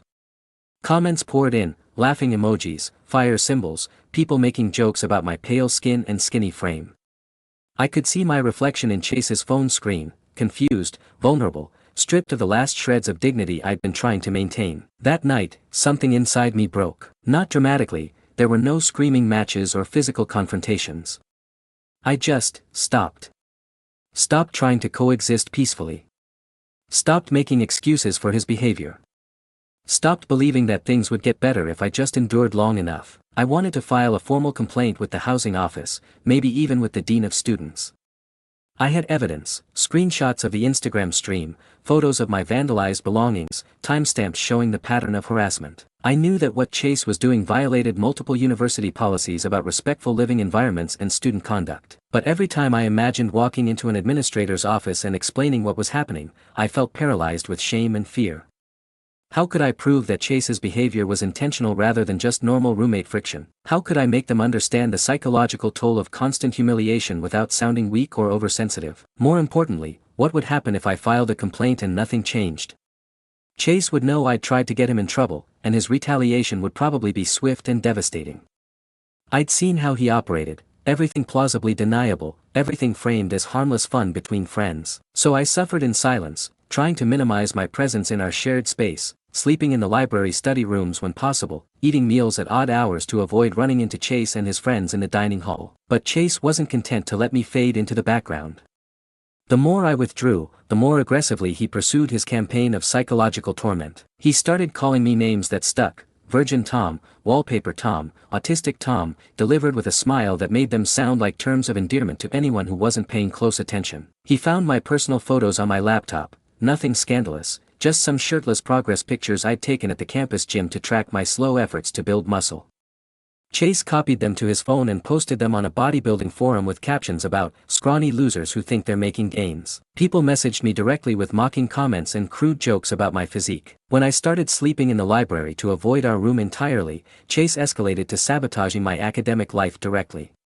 He put ketchup in my shoes, so I'd show up to class with stained socks and a smell I couldn't explain. He hacked into my university email account, I'd been careless with my password, and sent embarrassing messages to professors, asking for extensions on assignments that weren't due and making excuses that made me sound flaky and irresponsible. The final straw came when I discovered that Chase had been filming me sleeping, creating a series of Tom the Sleeper videos that he shared with his friends on Snapchat. Some showed me talking in my sleep during nightmares about exams. Others captured me in awkward positions or unflattering angles. All of them treated my unconscious vulnerability as entertainment for his social circle. That night, I made a decision that would define the next phase of my life. I didn't pack dramatically or make any grand statements. I simply waited until Chase left for lacrosse practice, gathered my essential belongings, and walked out of Morrison Hall. I found a tiny room above Cornerstone Books, a used bookstore near campus run by an elderly woman named Mrs. Patterson who needed help with inventory in exchange for cheap rent. To everyone else, it looked like I'd dropped out. Like I'd finally cracked under the pressure of college life and retreated to lick my wounds. Chase probably told people that his weird roommate had finally snapped and disappeared, just confirming everything they'd already believed about my mental instability. But I hadn't given up.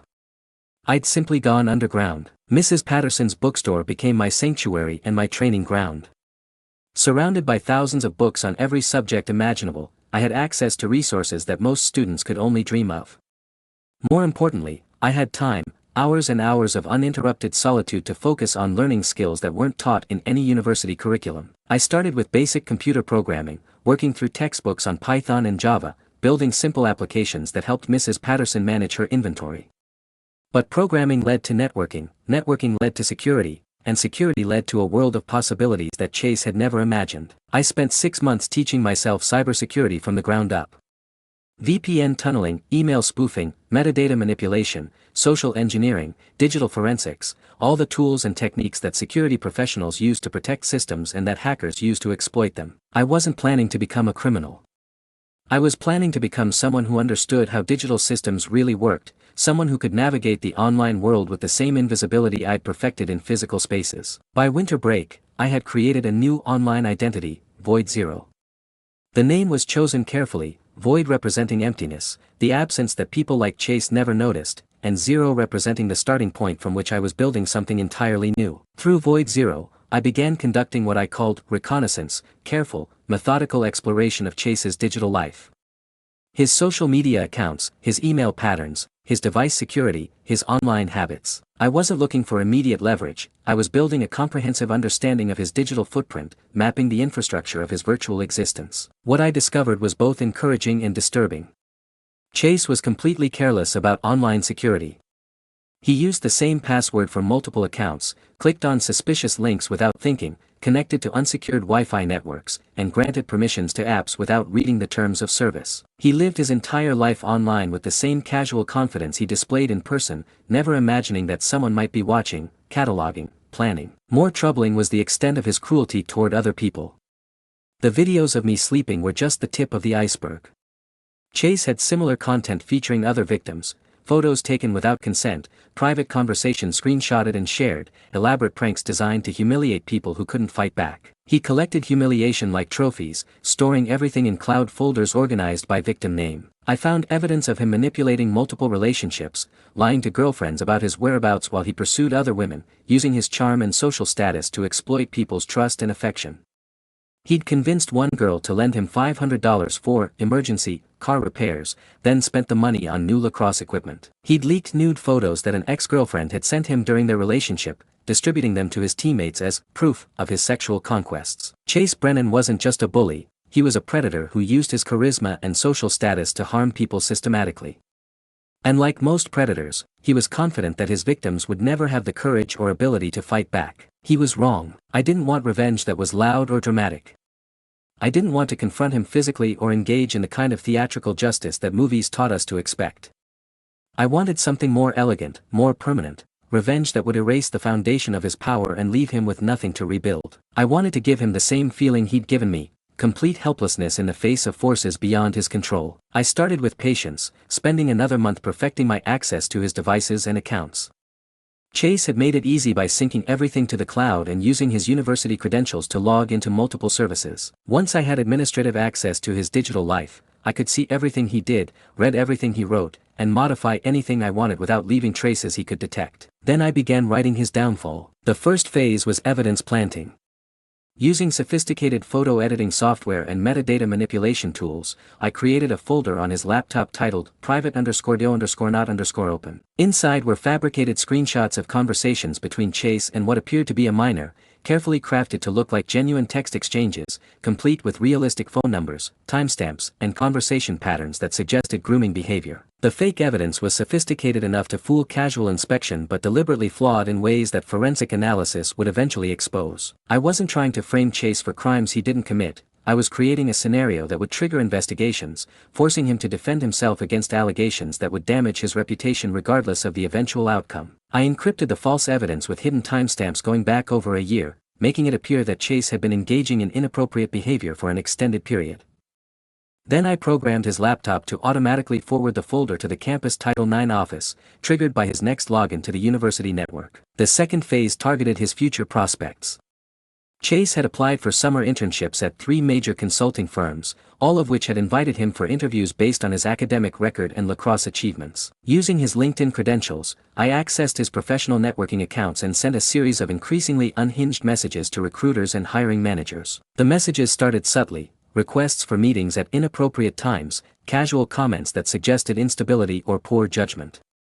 But they escalated quickly into explicit political rants, misogynistic complaints about diversity hires, and paranoid theories about corporate conspiracies. I crafted each message to sound like genuine expressions of Chase's beliefs, drawing on his actual social media posts and private conversations for authentic details. I also created edited screenshots of tweets and Facebook posts that made him appear racist, homophobic, and generally unstable. These weren't complete fabrications. I took his actual posts and modified them just enough to cross the line from controversial to unemployable, then sent them to his potential employers with anonymous tips about his true character. The third phase was social destruction. Using his Instagram account, I began posting cryptic stories that suggested something dark was about to be revealed. The truth always comes out eventually. Some people aren't who they pretend to be. Everything you think you know is about to change. The posts were vague enough to avoid any specific accusations but disturbing enough to make his friends and followers uncomfortable. People started asking questions in comments and direct messages, wondering what was going on with Chase, why he was acting strange, whether something serious had happened. When Chase noticed the posts and tried to delete them, I'd already screenshot everything and shared it with gossip accounts that specialized in university drama. The Streisand effect kicked in immediately. His attempts to control the narrative only made people more curious about what he was trying to hide. The final phase was the kill shot. I sent an anonymous tip to the local police department, claiming that Chase Brennan was distributing explicit material of students without their consent. I provided enough specific details to make the allegation credible, referencing actual photos he'd shared, though not the fabricated evidence I'd planted, and including screenshots of group chats where he'd bragged about his collection. The police investigation was swift and thorough. They seized his devices, interviewed his friends and teammates, and examined his social media accounts for evidence of non-consensual image sharing. While they ultimately found insufficient evidence for criminal charges, the investigation itself was devastating to Chase's reputation. His arrest photo, taken during the initial questioning, was leaked to social media within hours. The university newspaper picked up the story, running a front-page article about allegations of cyberbullying and revenge porn that mentioned Chase by name. His lacrosse scholarship was suspended pending the outcome of a separate university investigation. His girlfriend, horrified by the accusations and embarrassed by the public attention, broke up with him via text message. Most importantly, the investigation triggered a comprehensive review of his digital activities that exposed years of casual cruelty toward other students. The videos of me sleeping were discovered and turned over to university authorities as evidence of harassment. Similar content featuring other victims was found, creating a pattern of behavior that couldn't be dismissed as harmless pranks. Chase's parents, wealthy suburbanites who'd never imagined their golden boy could be involved in such a scandal, hired expensive lawyers and pulled him out of school for his own protection. They enrolled him in a private therapy program and began the long process of trying to rehabilitate his reputation. But the damage was irreversible. In the age of the internet, scandals follow you forever. Screenshots of the arrest photo and news articles had been shared thousands of times, cached by search engines, archived by websites he'd never heard of. Every future employer, every potential romantic partner, every new social circle would eventually discover what he'd done. Chase Brennan's charmed life was over. I watched it all unfold from behind a coffee shop screen in downtown, sipping tea and monitoring social media reactions with the detached fascination of a scientist observing an experiment. There was no satisfaction in his suffering, only a sense that the universe had finally corrected a fundamental imbalance. 2 years later, I returned to campus. Not as a student, but as a guest speaker at a cybersecurity conference hosted by the computer science department. I'd spent the intervening time completing my degree online and building a legitimate career in digital forensics, helping companies protect themselves from the kinds of attacks I'd once used against Chase. My presentation was titled, "The Psychology of Digital Revenge: How Online Anonymity Enables Vigilante Justice." It was an academic exploration of the phenomenon I'd participated in, examining the ethics and consequences of using technical skills to settle personal grievances. After my talk, I was walking across the quad when I saw a familiar figure near the fountain where students gathered between classes. It was Chase, though he looked like a ghost of his former self. The confident swagger was gone, replaced by hunched shoulders and darting eyes. He'd lost weight, his hair was unkempt, and his clothes looked like they'd been purchased at a discount store. He was handing out flyers for Planet Fitness, working as a commission-based membership salesman, the kind of job that attracted people with limited options and damaged backgrounds. A few students took flyers out of politeness, but most walked past without making eye contact. The social magnetism that had once defined him had completely disappeared. Our eyes met across the courtyard, and for a moment time seemed to freeze. I could see him trying to place my face, struggling to reconcile the confident guest speaker he'd just watched with some distant memory that wouldn't quite surface. I walked over slowly, curious to see if he would recognize me. "Excuse me," I said, maintaining the same calm, professional tone I'd used during my presentation. "You don't remember me, do you?" Chase blinked, his expression confused and slightly anxious. No, sorry. Should I? Did we meet somewhere?" Up close, I could see the toll that the past 2 years had taken on him.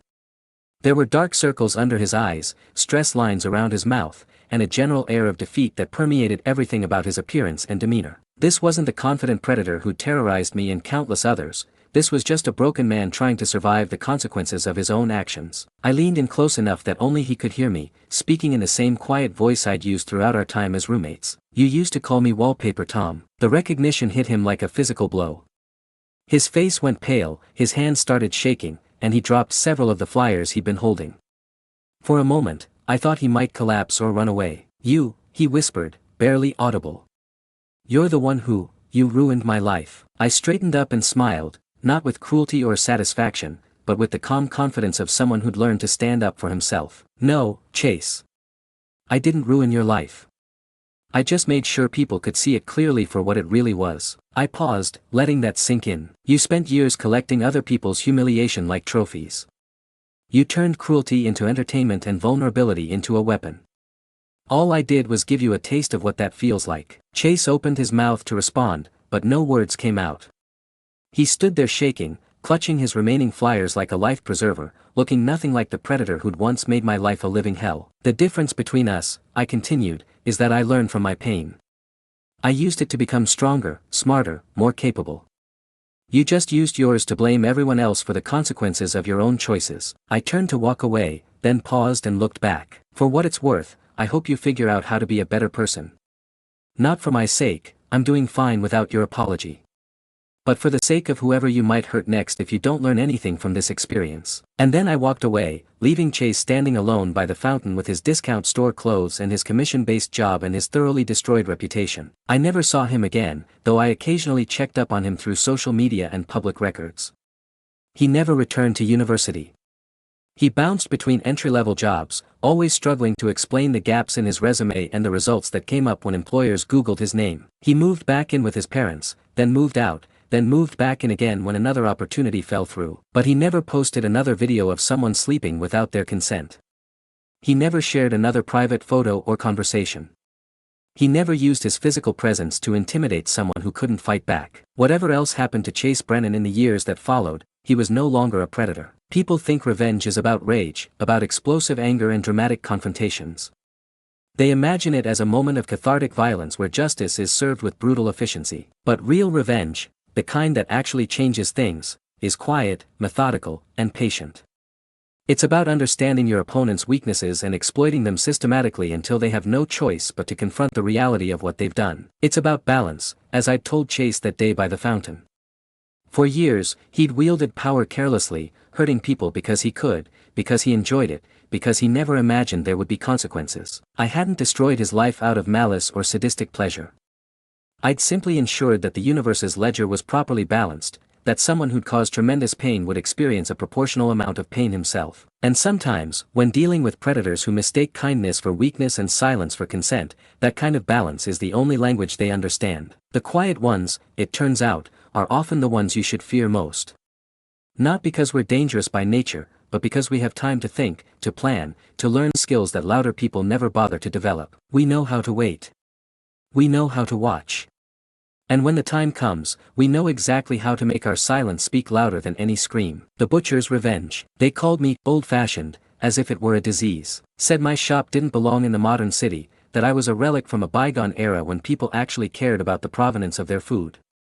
They pointed to the gleaming supermarkets with their endless rows of plastic-wrapped meat, their efficient checkout systems, their parking lots big enough to hold half the neighborhood. "This is progress," they said. "Convenience. The future." But I wasn't just a butcher running some quaint neighborhood shop. This place was my bloodline, my inheritance, my sacred trust. My father, Giuseppe Rossetti, had opened Macelleria Rossetti in 1971, when this district was still working-class families who knew the difference between good meat and garbage. I grew up behind that marble counter, watching him break down sides of beef with a precision and grace that most people reserve for concert violinists. Every cut was deliberate, every slice an act of respect for the animal that had given its life and the customer who trusted us with their family's dinner. My name is Matteo Rossetti, and for 37 years, I ran the last traditional artisan butcher shop in the Navigli district of Milan. I was the keeper of old knowledge in a world increasingly obsessed with efficiency over quality, with speed over craftsmanship, with profit margins over pride. I thought I understood how the world worked. I thought if you did honest work with integrity, if you treated your customers fairly and your craft seriously, you could survive anything. I was naive. The betrayal began, as these things often do, with a politician's smile. Alessandro De Vito was the kind of man who looked like he'd been designed by committee to win elections.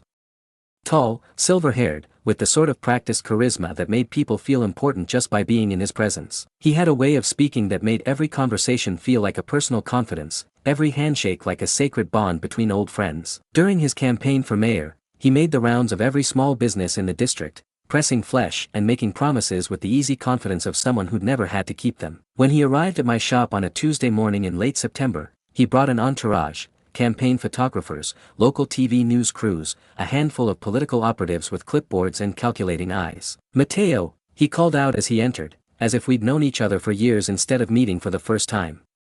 This is exactly the kind of authentic local business that makes our city special. The cameras rolled as DeVito examined my display cases, nodding appreciatively at the dry-aged beef, the house-made sausages, the prosciutto hanging in the back room like copper-colored stalactites. He asked knowledgeable questions about my curing process, my sourcing relationships, the traditional techniques I'd inherited from my father. For 20 minutes, I was the star of his show. DeVito bought 2 beautiful ribeye steaks, the expensive ones I usually reserve for special occasions, and as he paid, he leaned across the counter with the air of a man sharing state secrets. "Matteo, we need to preserve traditions like yours. When I'm elected, small businesses like this will be the backbone of our new approach to local food systems. I'm planning a city food initiative that will connect artisan producers directly with municipal programs, schools, hospitals, government buildings. You'll be perfect as one of our official suppliers." He shook my hand with both of his, holding the grip just long enough for the photographers to capture the moment from multiple angles. "We'll be in touch very soon after the election." This is exactly the kind of partnership that will make our city a model for the rest of Europe. The photos appeared everywhere, on his campaign website, in the local newspapers, shared across social media with captions about supporting local traditions and building a sustainable food future. In every image, I looked proud, hopeful, like a man who'd finally found someone who understood the value of what he'd spent his life preserving. I believed every word. When DeVito won the election in a landslide, promising to bring authentic leadership to authentic problems, I prepared for the partnership he described. I hired 2 assistants, Marco, a young man whose family had been customers for 15 years, and Elena, a culinary school graduate who wanted to learn traditional Italian meat preparation. I took out a €50,000 loan to expand my cold storage capacity, buying industrial-grade refrigeration units and upgrading my electrical systems to handle the increased demand I expected from municipal contracts. I invested in better equipment, Japanese steel knives that cost more than most people's monthly rent, professional-grade meat grinders, vacuum packaging systems for large orders. I developed branded packaging with the Macelleria Rossetti logo, designed labels that would look professional in institutional kitchens, created promotional materials showcasing my commitment to quality and tradition. Most importantly, I convinced my son Luca to return from Barcelona, where he'd been working as a sous chef at a Michelin-starred restaurant. Luca had always been reluctant to join the family business. He'd seen how hard the work was, how narrow the profit margins, how uncertain the future seemed for small-scale artisan food production. But when I told him about DeVito's promise, about the opportunity to expand our reach while maintaining our standards, he gave notice at his restaurant and came home to help build something bigger. For 3 months, we worked like men possessed. We perfected our processes, expanded our supplier relationships, created operational plans for handling large institutional orders while maintaining the personal service that had always defined our shop. Luca brought modern techniques and presentation ideas that elevated our traditional methods without compromising their integrity. We were ready. More than ready, we were excited, energized by the possibility of proving that artisan food production could scale without losing its soul. Then the city announced the contracts for the new food initiative. Global Meat Corporation was awarded the primary supplier contract, €2.3 million annually to provide meat products to all municipal facilities. The press release praised their innovative supply chain solutions and commitment to affordable nutrition for public institutions. My name wasn't mentioned. Not even as a secondary supplier or specialty vendor. I called DeVito's office immediately, certain there had been some mistake. His assistant assured me that the mayor was reviewing all vendor applications, and that I should expect to hear something soon. I waited. Days passed, then weeks. My calls stopped being returned. My emails disappeared into digital silence. I tried a different approach, reaching out to the deputy mayor, to city council members who had praised small businesses during their own campaigns, to the director of the new food initiative. Everyone gave me the same polite brush off. Applications were still being processed, decisions were still being made, I should be patient. But the contracts had already been signed. The program was already operational. I could see Global Meat trucks making deliveries to city buildings, their corporate logo a constant reminder of the opportunity that had slipped through my fingers. That's when I learned the truth about Alessandro DeVito's promises. The revelation came in the form of a promotional video released by the mayor's office, celebrating the success of the City Food Initiative 6 months after its launch. The production quality was professional, clearly expensive, with sweeping shots of city buildings, smiling municipal workers, and satisfied citizens enjoying meals made with locally sourced ingredients. The centerpiece of the video was DeVito himself, standing in what appeared to be a modern warehouse facility, surrounded by pallets of vacuum-sealed meat products. He spoke directly to the camera with the same confident charisma he'd displayed in my shop. "We're proud to bring affordable, high-quality meat to our citizens through trusted suppliers who share our vision of sustainable, efficient food distribution. This partnership represents the future of municipal food services, modern, accountable, and designed to serve the needs of every resident." Behind him, clearly visible in multiple shots, was the Global Meat Corporation banner. Their logo was prominently displayed on every package, every delivery truck, every piece of promotional material shown in the video. There was no mention of artisan producers. No reference to traditional methods or local traditions. No acknowledgement that such businesses even existed. I had been erased from his narrative as completely as if our conversation had never happened. The economic consequences were swift and devastating. Many of my regular customers had assumed I was part of the City Food Initiative. After all, they'd seen the campaign photos, heard about DeVito's promises to support local businesses. When word spread that I'd been excluded from the program, people began to wonder why. Had my meat been judged inferior? Were there hygiene issues? Health violations? Financial problems? In the absence of official explanations, customers filled in the blanks with their own assumptions, most of them unflattering. I lost 60% of my customer base within 6 weeks. Families who had shopped with us for decades suddenly started buying their meat at the supermarket, unwilling to risk being associated with a business that had apparently failed to meet municipal standards. The remaining customers were loyal but insufficient to cover my expanded overhead. The bank called in November. I had missed 2 loan payments, and they were concerned about my ability to service the debt I'd taken on for the expansion.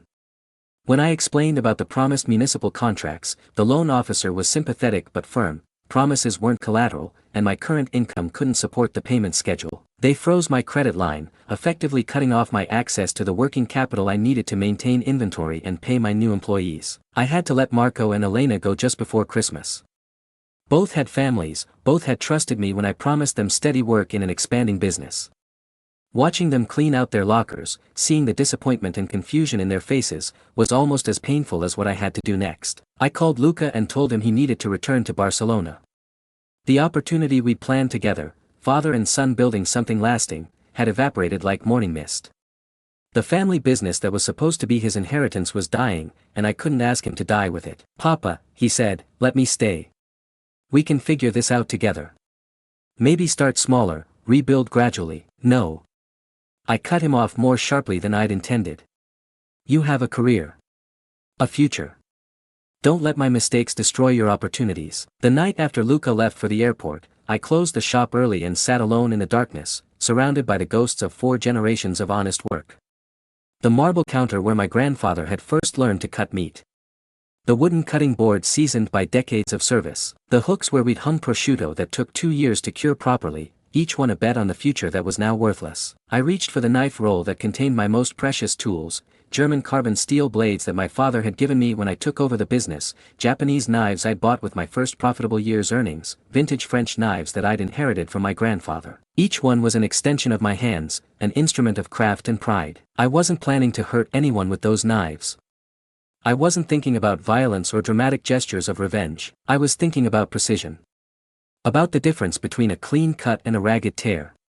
About the way a sharp blade could separate muscle from bone with surgical accuracy, revealing the structure underneath. If Alessandro DeVito wanted a war, he'd get one.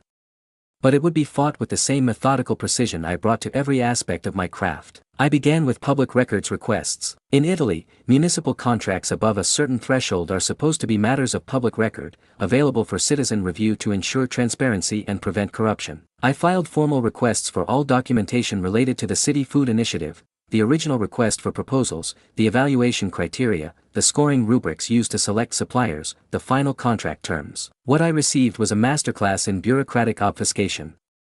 Key details were redacted. Evaluation documents were unavailable pending internal review.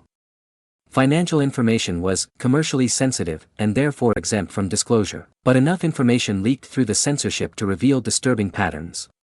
Global Meat Corporation had been the only bidder to receive a pre-qualification meeting with city officials. Their proposal submission deadline had been extended twice, while other applicants received no such accommodation. The evaluation committee included officials who had no expertise in food service or procurement. Most damning was a single unredacted email, probably included by mistake, between the procurement director and an unnamed external consultant. The message was brief: AMR confirms GM proposal meets all political requirements as discussed. Recommend immediate approval. AMR could only refer to Alessandro DeVito's initials, including his middle name, Michel. GM was obviously Global Meat. The political requirements had nothing to do with food quality or public service, they were about whatever arrangement DeVito had made with the winning bidder. I needed more evidence, but I also needed expertise I didn't possess. So I made an investment that consumed the last of my savings. I hired a freelance investigator named Stefano Marchetti, a former financial journalist who specialized in corporate corruption and political connections. Stefano agreed to work for a combination of cash and an unusual barter arrangement. I paid him €3,000 upfront and supplemented his fee with cured meats, aged cheeses, and other artisan products from my network of traditional producers. It was an expensive gamble, but it was also my last chance to understand what had really happened. Stefano's investigation took 2 months and revealed a web of corruption more sophisticated than I'd imagined. Global Meat Corporation was owned by a holding company registered in Luxembourg, which was in turn controlled by a network of shell companies that obscured the ultimate ownership. But Stefano traced the corporate structure back to its source, a group of investors that included Paolo DeVito, the mayor's younger brother. Paolo had no experience in food distribution or municipal contracting. His background was in real estate development and political consulting. But he'd somehow become a major stakeholder in a company that had just won the largest food service contract in the city's history. The corruption went deeper. A company called Vista Verde Holdings had received a separate €500,000 logistics facilitation contract to manage distribution coordination for the food initiative. Vista Verde was registered in Malta, a common destination for companies seeking to minimize tax obligations and maximize privacy. The founding shareholder of Vista Verde Holdings, according to Maltese corporate records that Stefano obtained through his network of international contacts, was listed as A.M. DeVito, Alessandro Michel DeVito. The mayor hadn't just broken his promise to support local businesses. He'd actively excluded us from the bidding process to ensure that a contract funded by taxpayer money would flow directly into his own pockets and those of his family members. I had the evidence I needed. Now I needed a platform. I created an anonymous social media presence under the name Cittadino X, Citizen X. The account appeared across multiple platforms simultaneously: Facebook, Twitter, Instagram, even TikTok, where younger residents increasingly got their news.